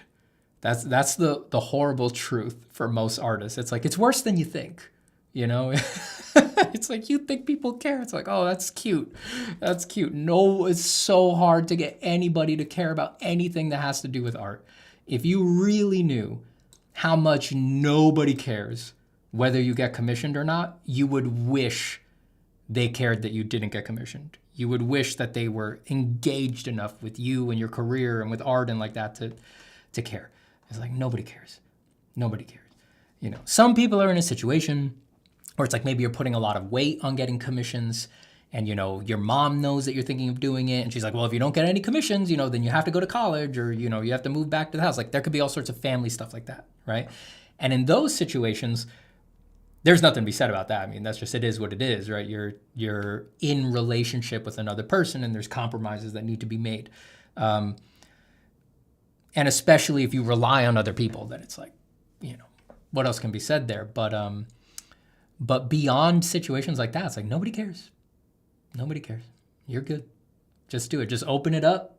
If nobody commissions you, that's fine. You're in the same spot. If somebody does commission you, great. But then that way your commissions are open so that if somebody does want to commission you, it's ready to go. They're ready to do it. And you're also putting out, you also have to remember that, especially with business stuff, like there's some people who want to commission you who can't commission you until 3 months from now. So they need to know now that you've started taking commissions so that they can save the money or make the room in their schedule for it so that they can commission you 3 months from now. So you want to put those factors out there.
Trying to copy some of those like big drop shadows coming off some of the bigger feathers.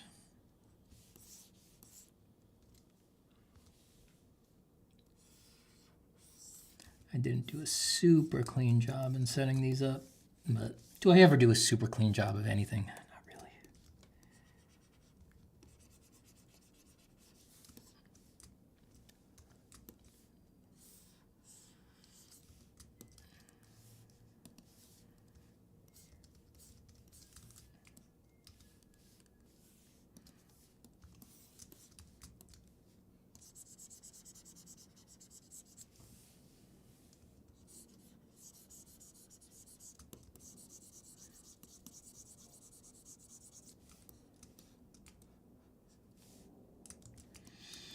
All right, there's a good base. There's a basis.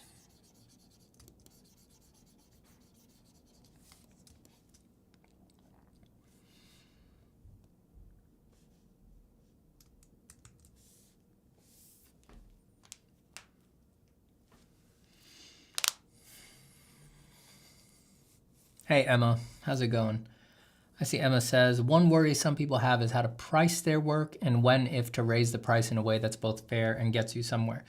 In general, with pricing, I think in those contexts, the good thing about commissions is that you're usually, usually people put out a commission sheet, right? But not everybody, right? So some people put out a commission sheet that has prices on it, but that may be a norm, but that doesn't mean you have to do that, right? You can just say, I'm doing commissions, hit me up if you want one, and then you can negotiate with people behind closed doors. If you do put out a commission sheet, I would say, ask for what you want. Don't go cheap. Don't purposely try price at less than you want, because people are going to try to negotiate with you anyway. I mean, a lot of the people who buy stuff online are, they're going to try to haggle you. So ask for what you want.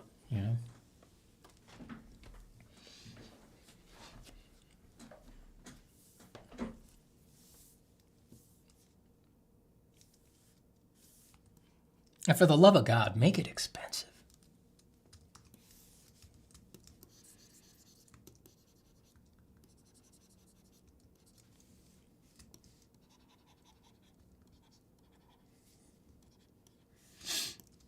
We got to push against these norms that art is supposed to be cheap.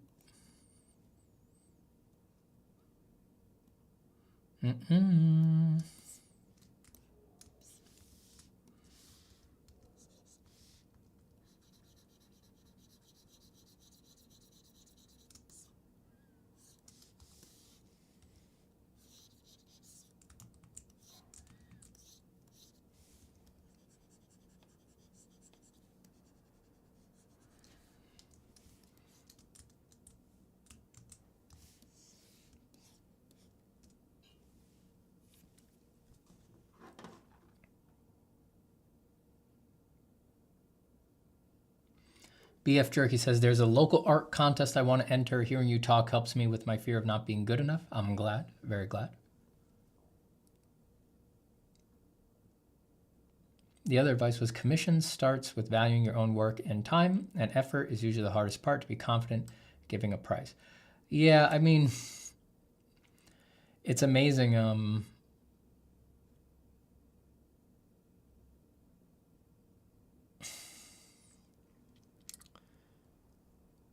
It's like almost anybody, if you just priced your work, forget your skill level. If you just priced your work for an honest assessment of how long it actually takes to do, and that includes everything, right? Like doing the admin stuff, onboarding the commission, emailing back and forth. If you actually price just for how long your time, just how long it actually takes to do, and the amount of money that you need to live, right? Not even like expand your lifestyle, but just live at your current lifestyle. If you actually did the math on that, almost everybody would wind up at a price that they're uncomfortable pitching. And that's just a symptom of the current art paradigm. And that's a really long conversation and a very unfortunate situation that we're in. But, there's so much to learn in art. But yeah, a big part of it is just like learning negotiating skills, and also just being willing to, I don't know, a lot of artists have just not built up the part of them that sort of has the gall to just look someone in the face and be like, it costs this much. It's like, you got to do that, Artists are just scared, they're not, they've been so concerned with art, which intersects very little with money in the build-up process, that unlike a lot of other careers, they haven't built up the fantasy, and fantasies prepare us for things. They haven't built up the fantasy to prepare them to be in a room with someone and say, I'm $55 an hour, I'm $60 an hour, I'm $70 an hour. But when the time comes, you really gotta do it. You gotta do it. Again, that's a bigger discussion, but just as a general,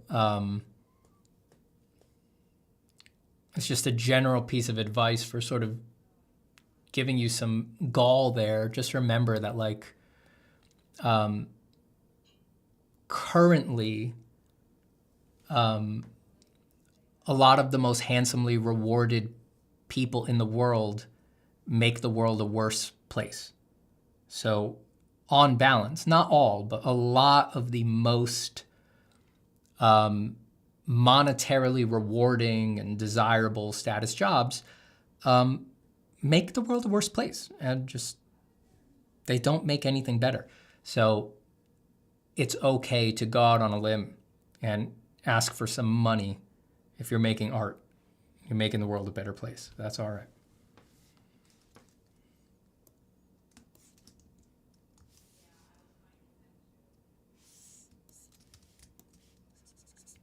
Fight against the darkness.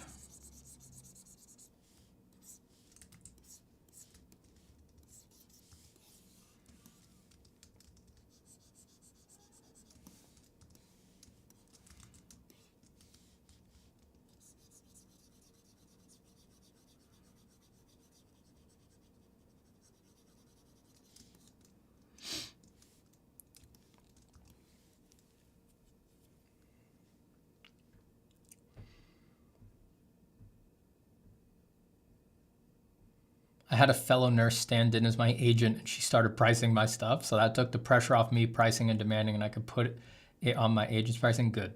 That's good. Emma says, doing well, Stephen. Long time. Hope you've been well. I'm good. I'm good. I hope you're doing good as well. Well, you just said you're doing good. That you're doing well. But it is good to hear from you.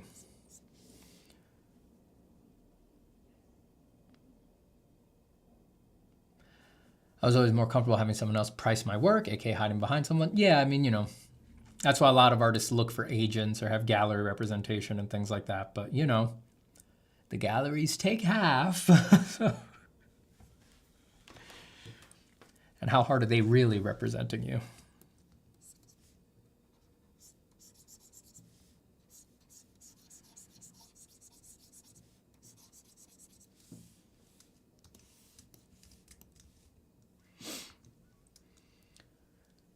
Any advice for enjoying the process of studying, says Rufus. I enjoy the expression of what I learned, but studying is less enjoyable. You don't have to study. I mean, if you don't find it enjoyable, don't do it. You can just make your art, and you'll get better at making your art just from making it.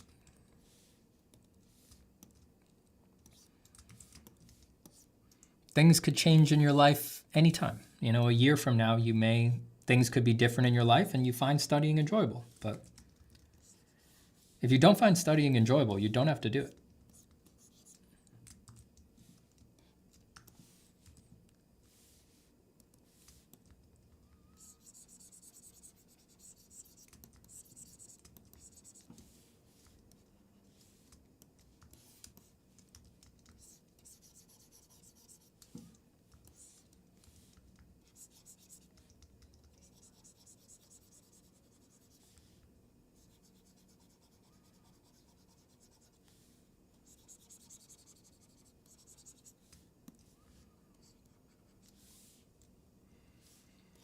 No problem, Aka.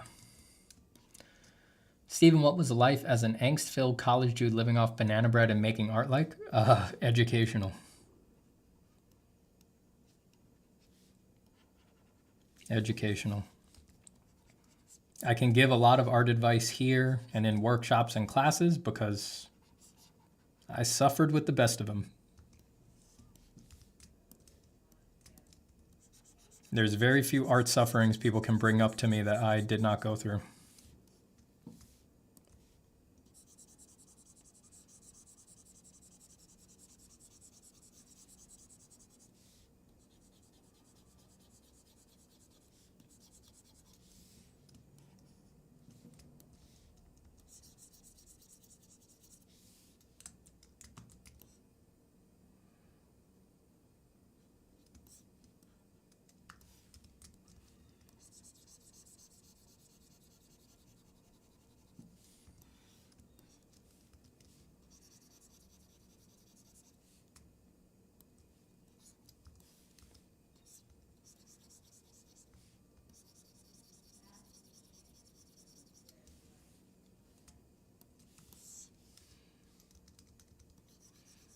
All right, everybody, it is lunchtime here. And I got a bunch of other things I need to stay on schedule with, so I'm going to wrap up. Didn't do too much work today. Did a lot of talking today, but that's all right too. It's good to chat.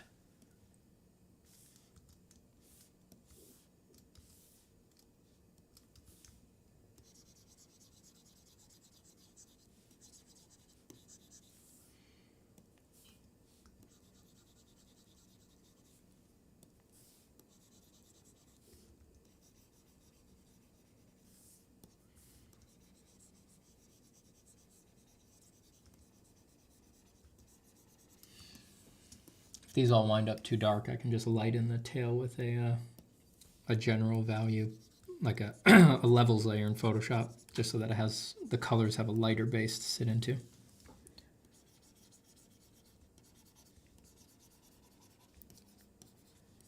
But I usually find it's best to, while you're doing the black and white steps, just stay in the general natural value range that developed.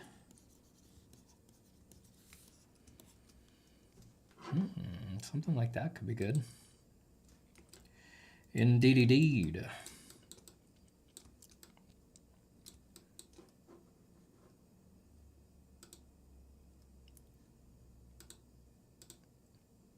Oh, Scooby. I like the way the feet came out. It's like I'm torn. I really like the base, so there's a part of me that just wants to go in there and noodle out a lot of these scales, and then there's another part of me that just wants to leave them like that, and then I'll do some opaque color patches over to sort of make it feel solid instead of transparent. Scooby, Scooby, Scooby, Scooby. Stubble LeBlanc says, "No, I just arrived." Well, I'll hang out for a second longer while I think about what I'm gonna have for lunch. Scooby.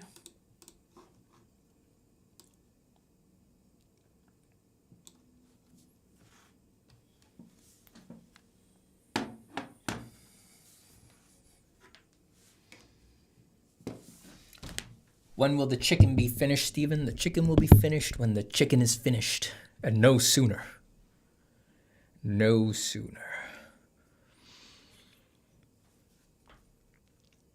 Anon says, I feel like labeling it as studying automatically attaches a boring academic connotation to it. Yeah, I mean, you just don't need to do it if you don't like it. I've always liked studying. I always have that. I always liked studying art. Not other things, but I always liked studying art. So it was never, I never really had to force it. If anything, I had to force the other way, was to engage my creativity instead of dumping all of my efforts into the illusion that objective studying was going to make me better in the long run. Yeah, you just don't need to do it if you find it boring. And if a time comes where you find you do need to do it, then you can always invent ways to make it interesting. It's like people think studying is a very set group of activities, like drawing cubes or learning perspective and things like that. It's like, that's applicable for a lot of people, but it doesn't need to be that way. You know, it's just like, what are you interested in? You know, are you interested in chickens? Like, just study chickens then. Just, you know, only draw chickens. Like, always start from what you're actually interested in. You don't have to do the same stuff that everybody else does, you know? People think like, oh, everybody needs to learn perspective. It's like, no, they don't. Lots of people do pictures that just don't really need perspective. And if you have clarity on the kind of work you want to make, and there's not a lot of perspective in that work, don't learn perspective. It's okay. It really is okay. Kyokusei says, since you do your own work from home, do you fit your work life into the usual Monday through Friday structure, or do you ever find yourself treating weekends similar to your weekdays? Yeah, I mean, I definitely do. I definitely do work on weekends a lot of the time. You know, because I do also, you know, I'm in doing this for myself, you know, I am also a small business owner, basically, right? Like, this is my business. So I do fall into the classic small business owner traps of just like always working. But if you extend work to the idea of, is my work drawing, right? Then I want to draw on weekends. I want to draw on most days. So it just winds up being that, even though it's the weekend, it's like, yeah, I want to draw, and it's not that much effort for me to hit record on OBS or put the camera over my piece of paper if I'm going to sit and work on a weekend.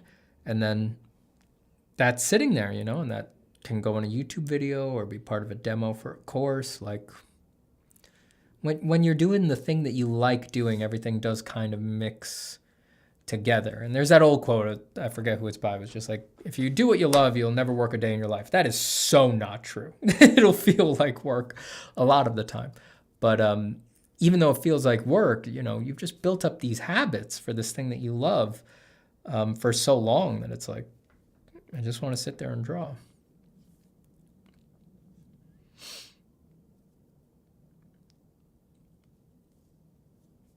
Those colors are mesmerizing. Thank you, Stevo. I appreciate it.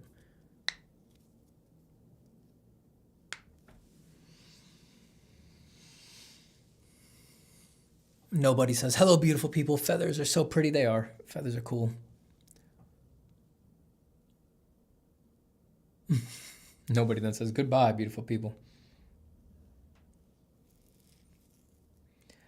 Anna Rude says, so much art in Eastern and Indian cultures has had no perspective in them for centuries, and they still made banger art. That is correct. That is absolutely correct. That's what I'm saying, you just don't. A lot of the angst that people put themselves through in art is just based on unscrutinized assumptions. And it's like, that goes way deeper than people think, even what you're thinking right now. But I'm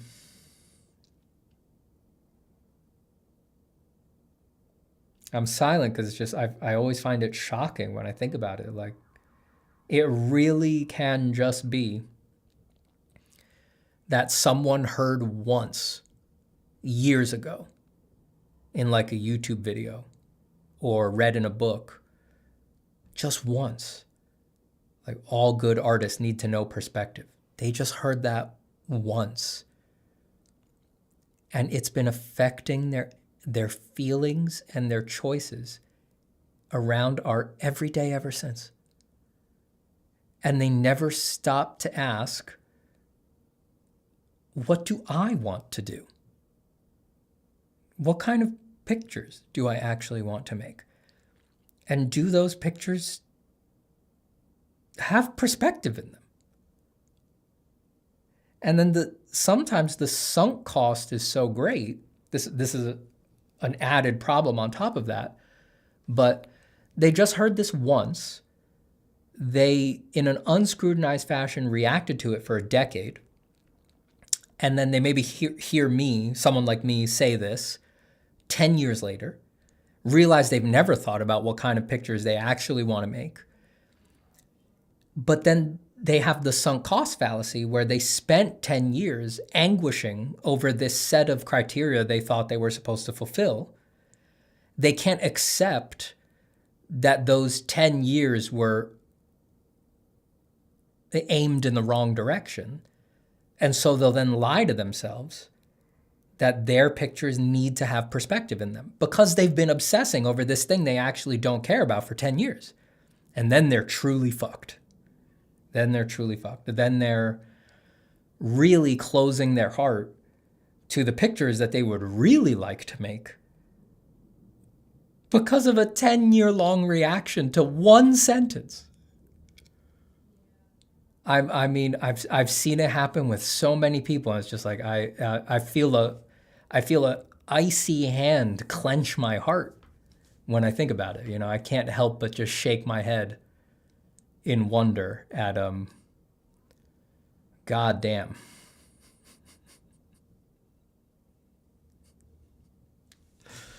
It's messed up.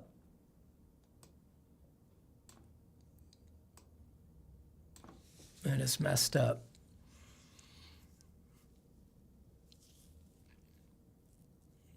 The Gamer NL says the dark blue feather tips on the far right, perfect. Yeah, I think that's going to be the way to go.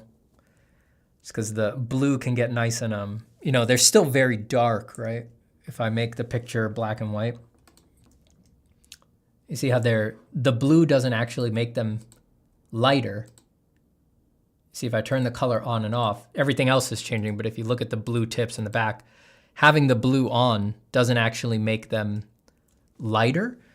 But because it's more saturated, and we suffer from the Helmholtz-Kohlrausch effect, because the saturation increases, your brain is hardwired to see it as lighter. So instead of it all sinking away into the murky blackness of the background, it still holds the eye and makes it feel like there's light happening over there. So yeah, useful little saturation trick, that.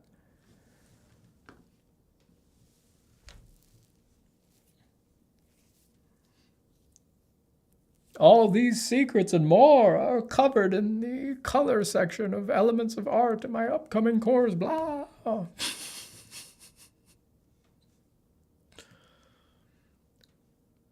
This one weird psychological effect is the secret that you need to know for awesome paintings. Hi guys, welcome to the Steven Zapata Art Channel. Today we're going to be talking about the Helmholtz-Kohlrausch effect. But before we get into it, slam that like button, slam my fucking face, slam my friends, and just hit subscribe. Please, please, for the love of God, please just hit subscribe. Anna Root says, Steven, you just unlocked a memory for me. I remember as a kid, 12 years old, I was watching How to Draw the Marvel Way videos on YouTube, and the artist said you need perspective to draw good art, and it's tough. It's like, that's all it takes. You know, that is all it takes to send someone on a 10-year detour. 10-year detour.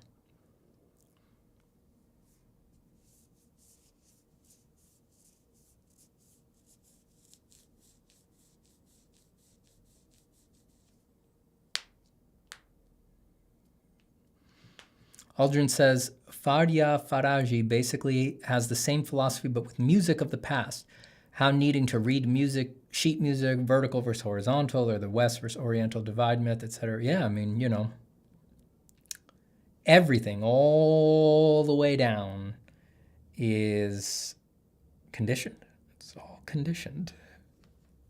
That's not to say it's unreal, but it is conditioned, you know, and everybody admits that when you talk to them about it. Everyone says, yes, of course it's conditioned, but they don't act like that's true. They act as if all of these things were objective, platonic ideals floating out in the cosmic ether, these things that need to be obtained to. You know, if you actually lived by the fact that every concept, notion, underlying structure was conditioned and not an objectively robust thing, you would chill the fuck out. You would chill out. Omar says, this question is for Steven Zapata. What would the chicken drawn here taste best in? A stew, a curry? Thanks for your time. Sincerely, Omar. In general, I just think curries are tastier than stews. So I can't be sure, but just based off of those overarching paradigms, I'm going to say curry. Superior in a curry.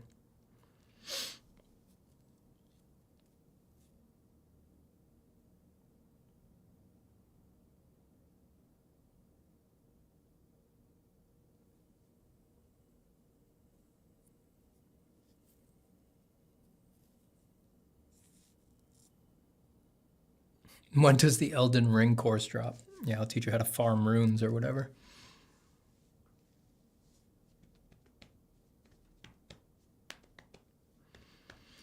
Steve LeBlanc says, I remember you mentioned some resources like a crucial anatomy book that could be helpful. It's something I really struggle to perceive at a deeper level, self-taught. Well, there's two, what I always talk about here is that there's two parts of anatomy. There's having very good references, and there's like the actual medical style knowledge of anatomy. That is to say, what individual muscles do, where they sit, where they come from, where they go, the origins and insertions and stuff like that. And I think probably the most accessible, good resource for that is the free Anatomy Proco videos that Proco has on his channel. I'm sure they're in a playlist, right? And there is a premium version of those videos that goes into more detail. But probably the huge amount of info that's just in the free videos that are on his channel is more than enough for most people. Let me look real quick.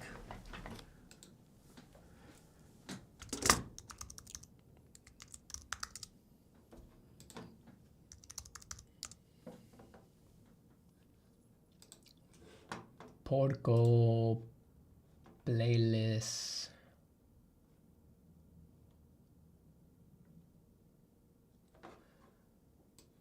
Okay, so if you go to Proco's YouTube and you go to the playlist section, whoops, I lost it because I re-expanded. Anatomy of the Human Body for Artists. So he's got 120 videos in this playlist, right? What the?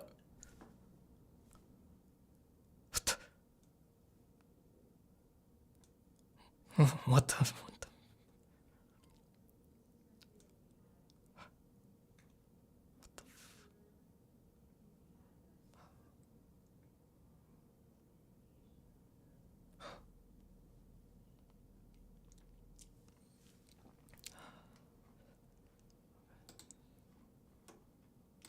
Okay, that's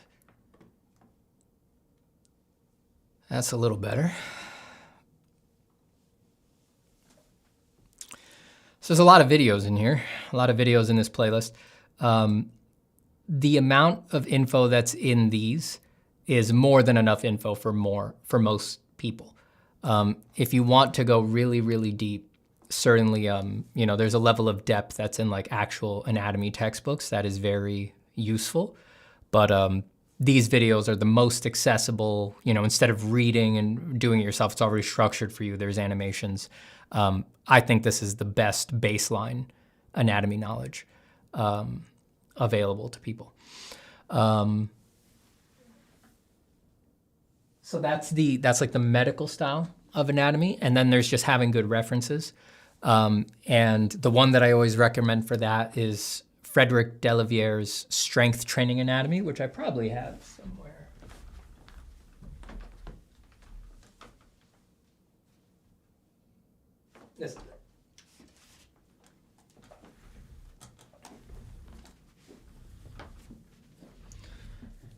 This is what it looks like. This is Strength Training Anatomy by Frank Delaviere. This is not a drawing book. This is for exercise. It's a very particular product.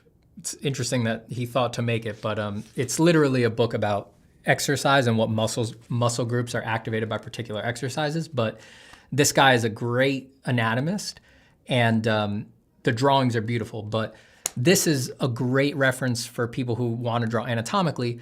It won't teach you how to draw. It gives you no help for how to draw.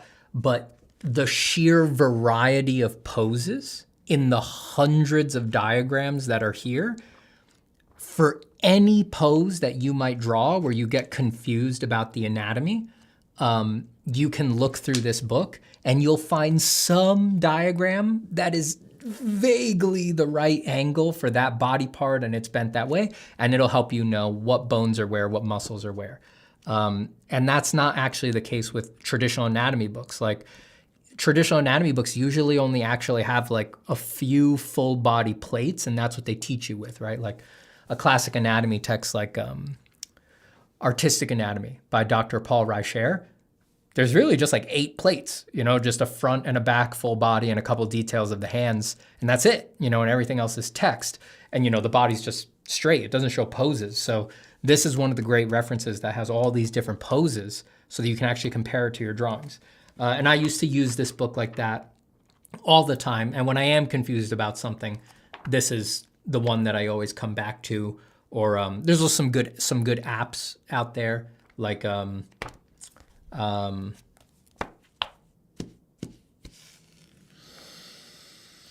what's his name? There's an anatomist working today, Eden? I forget his first name. I want to say it's Eden, E-A-T-O-N. He has an app that has like a rotatable like écorché figure. That's a good one too. But these days I've looked at these. I've been looking at these. I've been making diagrams like this and studying anatomy in detail since I was like 15 years old. So And at this point, it's at this level, it is pretty well in there in my head, you know, but when I do get confused, that's what I go back to.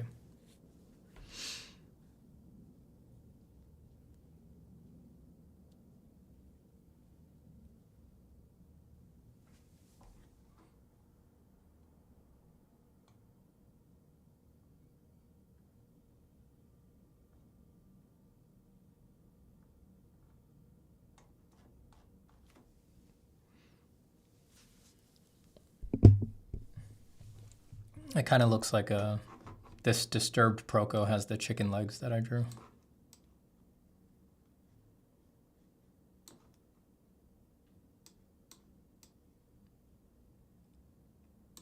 Like right there. All right, everybody. I'm going to go eat some lunch. Thank you for being here. Thank you for hanging out. I will stream again soon. We've done a bunch of back-to-back streams here because it's the new year. It's the new year. So we stream a lot, I guess, in the new year. What else can we change in the new year? Tell your friends. Your friends, they like getting yelled at, don't they? Don't your friends like getting yelled at? Tell them about the incredible Steven Zapata art stream. I don't know. Just, you know, we spread by word of mouth here. You know, I don't put out ads for the stream. You know, I don't pay, you know, I could have paid $1 million for a 30-second ad for my streams in this year's Super Bowl, but I decided to instead reinvest that money into my educational enterprises and you know, focusing on my own projects instead of advertising this stream. You know, we spread by word of mouth here. So tell your friends about these streams. You know, I don't want to put too much pressure on it, but it is existentially important that you tell your friends about the streams. Financially, existentially important. If you don't tell your friends to come check out the Steven Zapata art stream, it's just not going to be financially viable, and we will have to cancel them. And I will have to close down the channel. And by close down, I don't just mean stop posting. I will have to archive. I will make private every video and every live stream on the channel, and the channel will be empty. You could still go to Steven Zapata Art YouTube channel, but there'll be nothing on it. It'll all be gone. All the knowledge, all the info. If I can't make ends meet on doing these streams, I won't just let them sit there. I'll delete them. They'll be gone. So tell your friends. Hey, Ahmed. Ahmed says, good morning. Caught you on your way out. See gas on us? Always. Always, baby. Always. Med, I saw when I was closing the stream yesterday that you said, let's do a one-off podcast. It's like, that's a great idea. You know, we've never done that before. We've never done that before. But when you said it, I was like, as soon as I read it, I was like, that's a great idea. We'll just do one episode of a podcast and then stop and never do it again. I was like, that's, yes.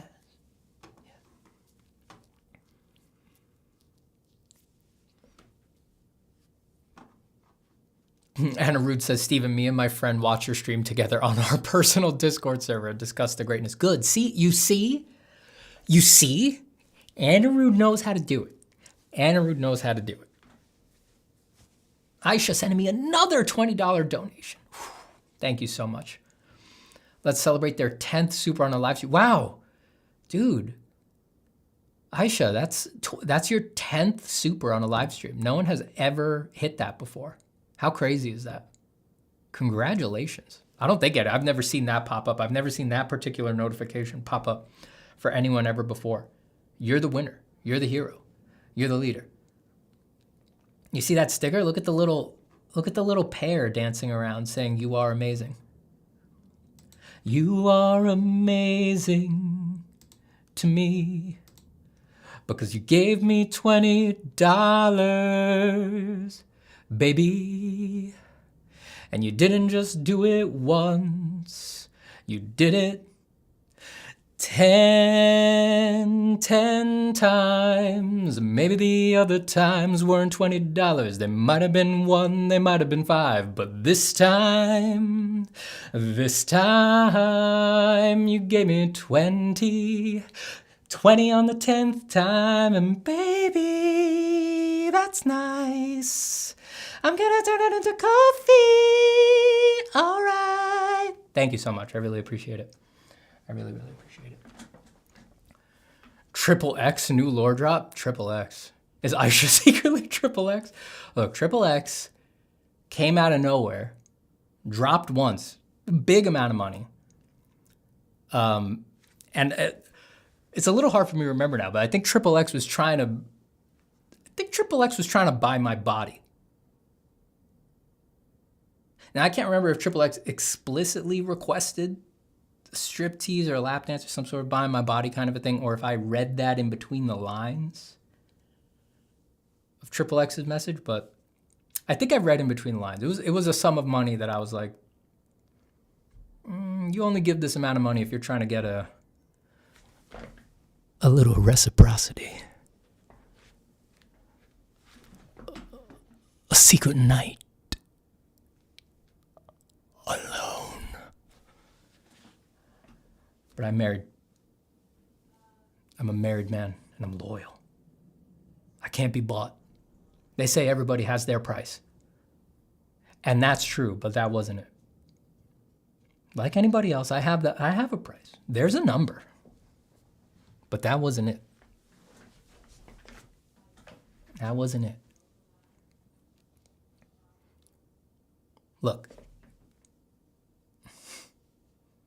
I don't want to toot my own horn here, but right outside this studio window, just one floor down, there's a Lamborghini back there. Is it mine? No. Do I know whose it is? No. Is it in a state of damage that I would say is beyond repair with the whole front missing? Yes. But is it a Lamborghini? It is. So I'm used to seeing fancy things. It takes a little bit more than money to buy old Stevie Boy, all right? It takes a little bit more than that.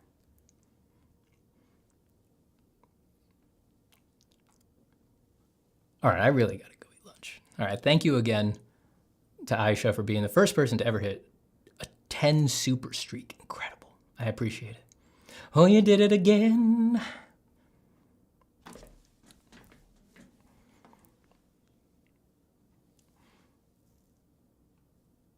Ahmed says, wait, one quick question. Is the Red Diamond Man guy the Red Ranger from Power Rangers? No.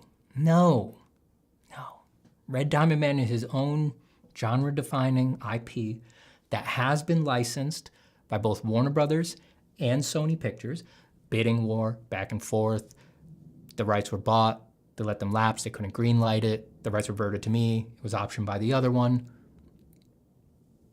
Hundreds of millions of dollars. I mean, huge contracts. Merchandise deals. Crazy merchandise deals. Tires, carrots, right? Just like all of my genre-defining IPs. You need to get educated on this. You need an education on these things. Those are red triangles.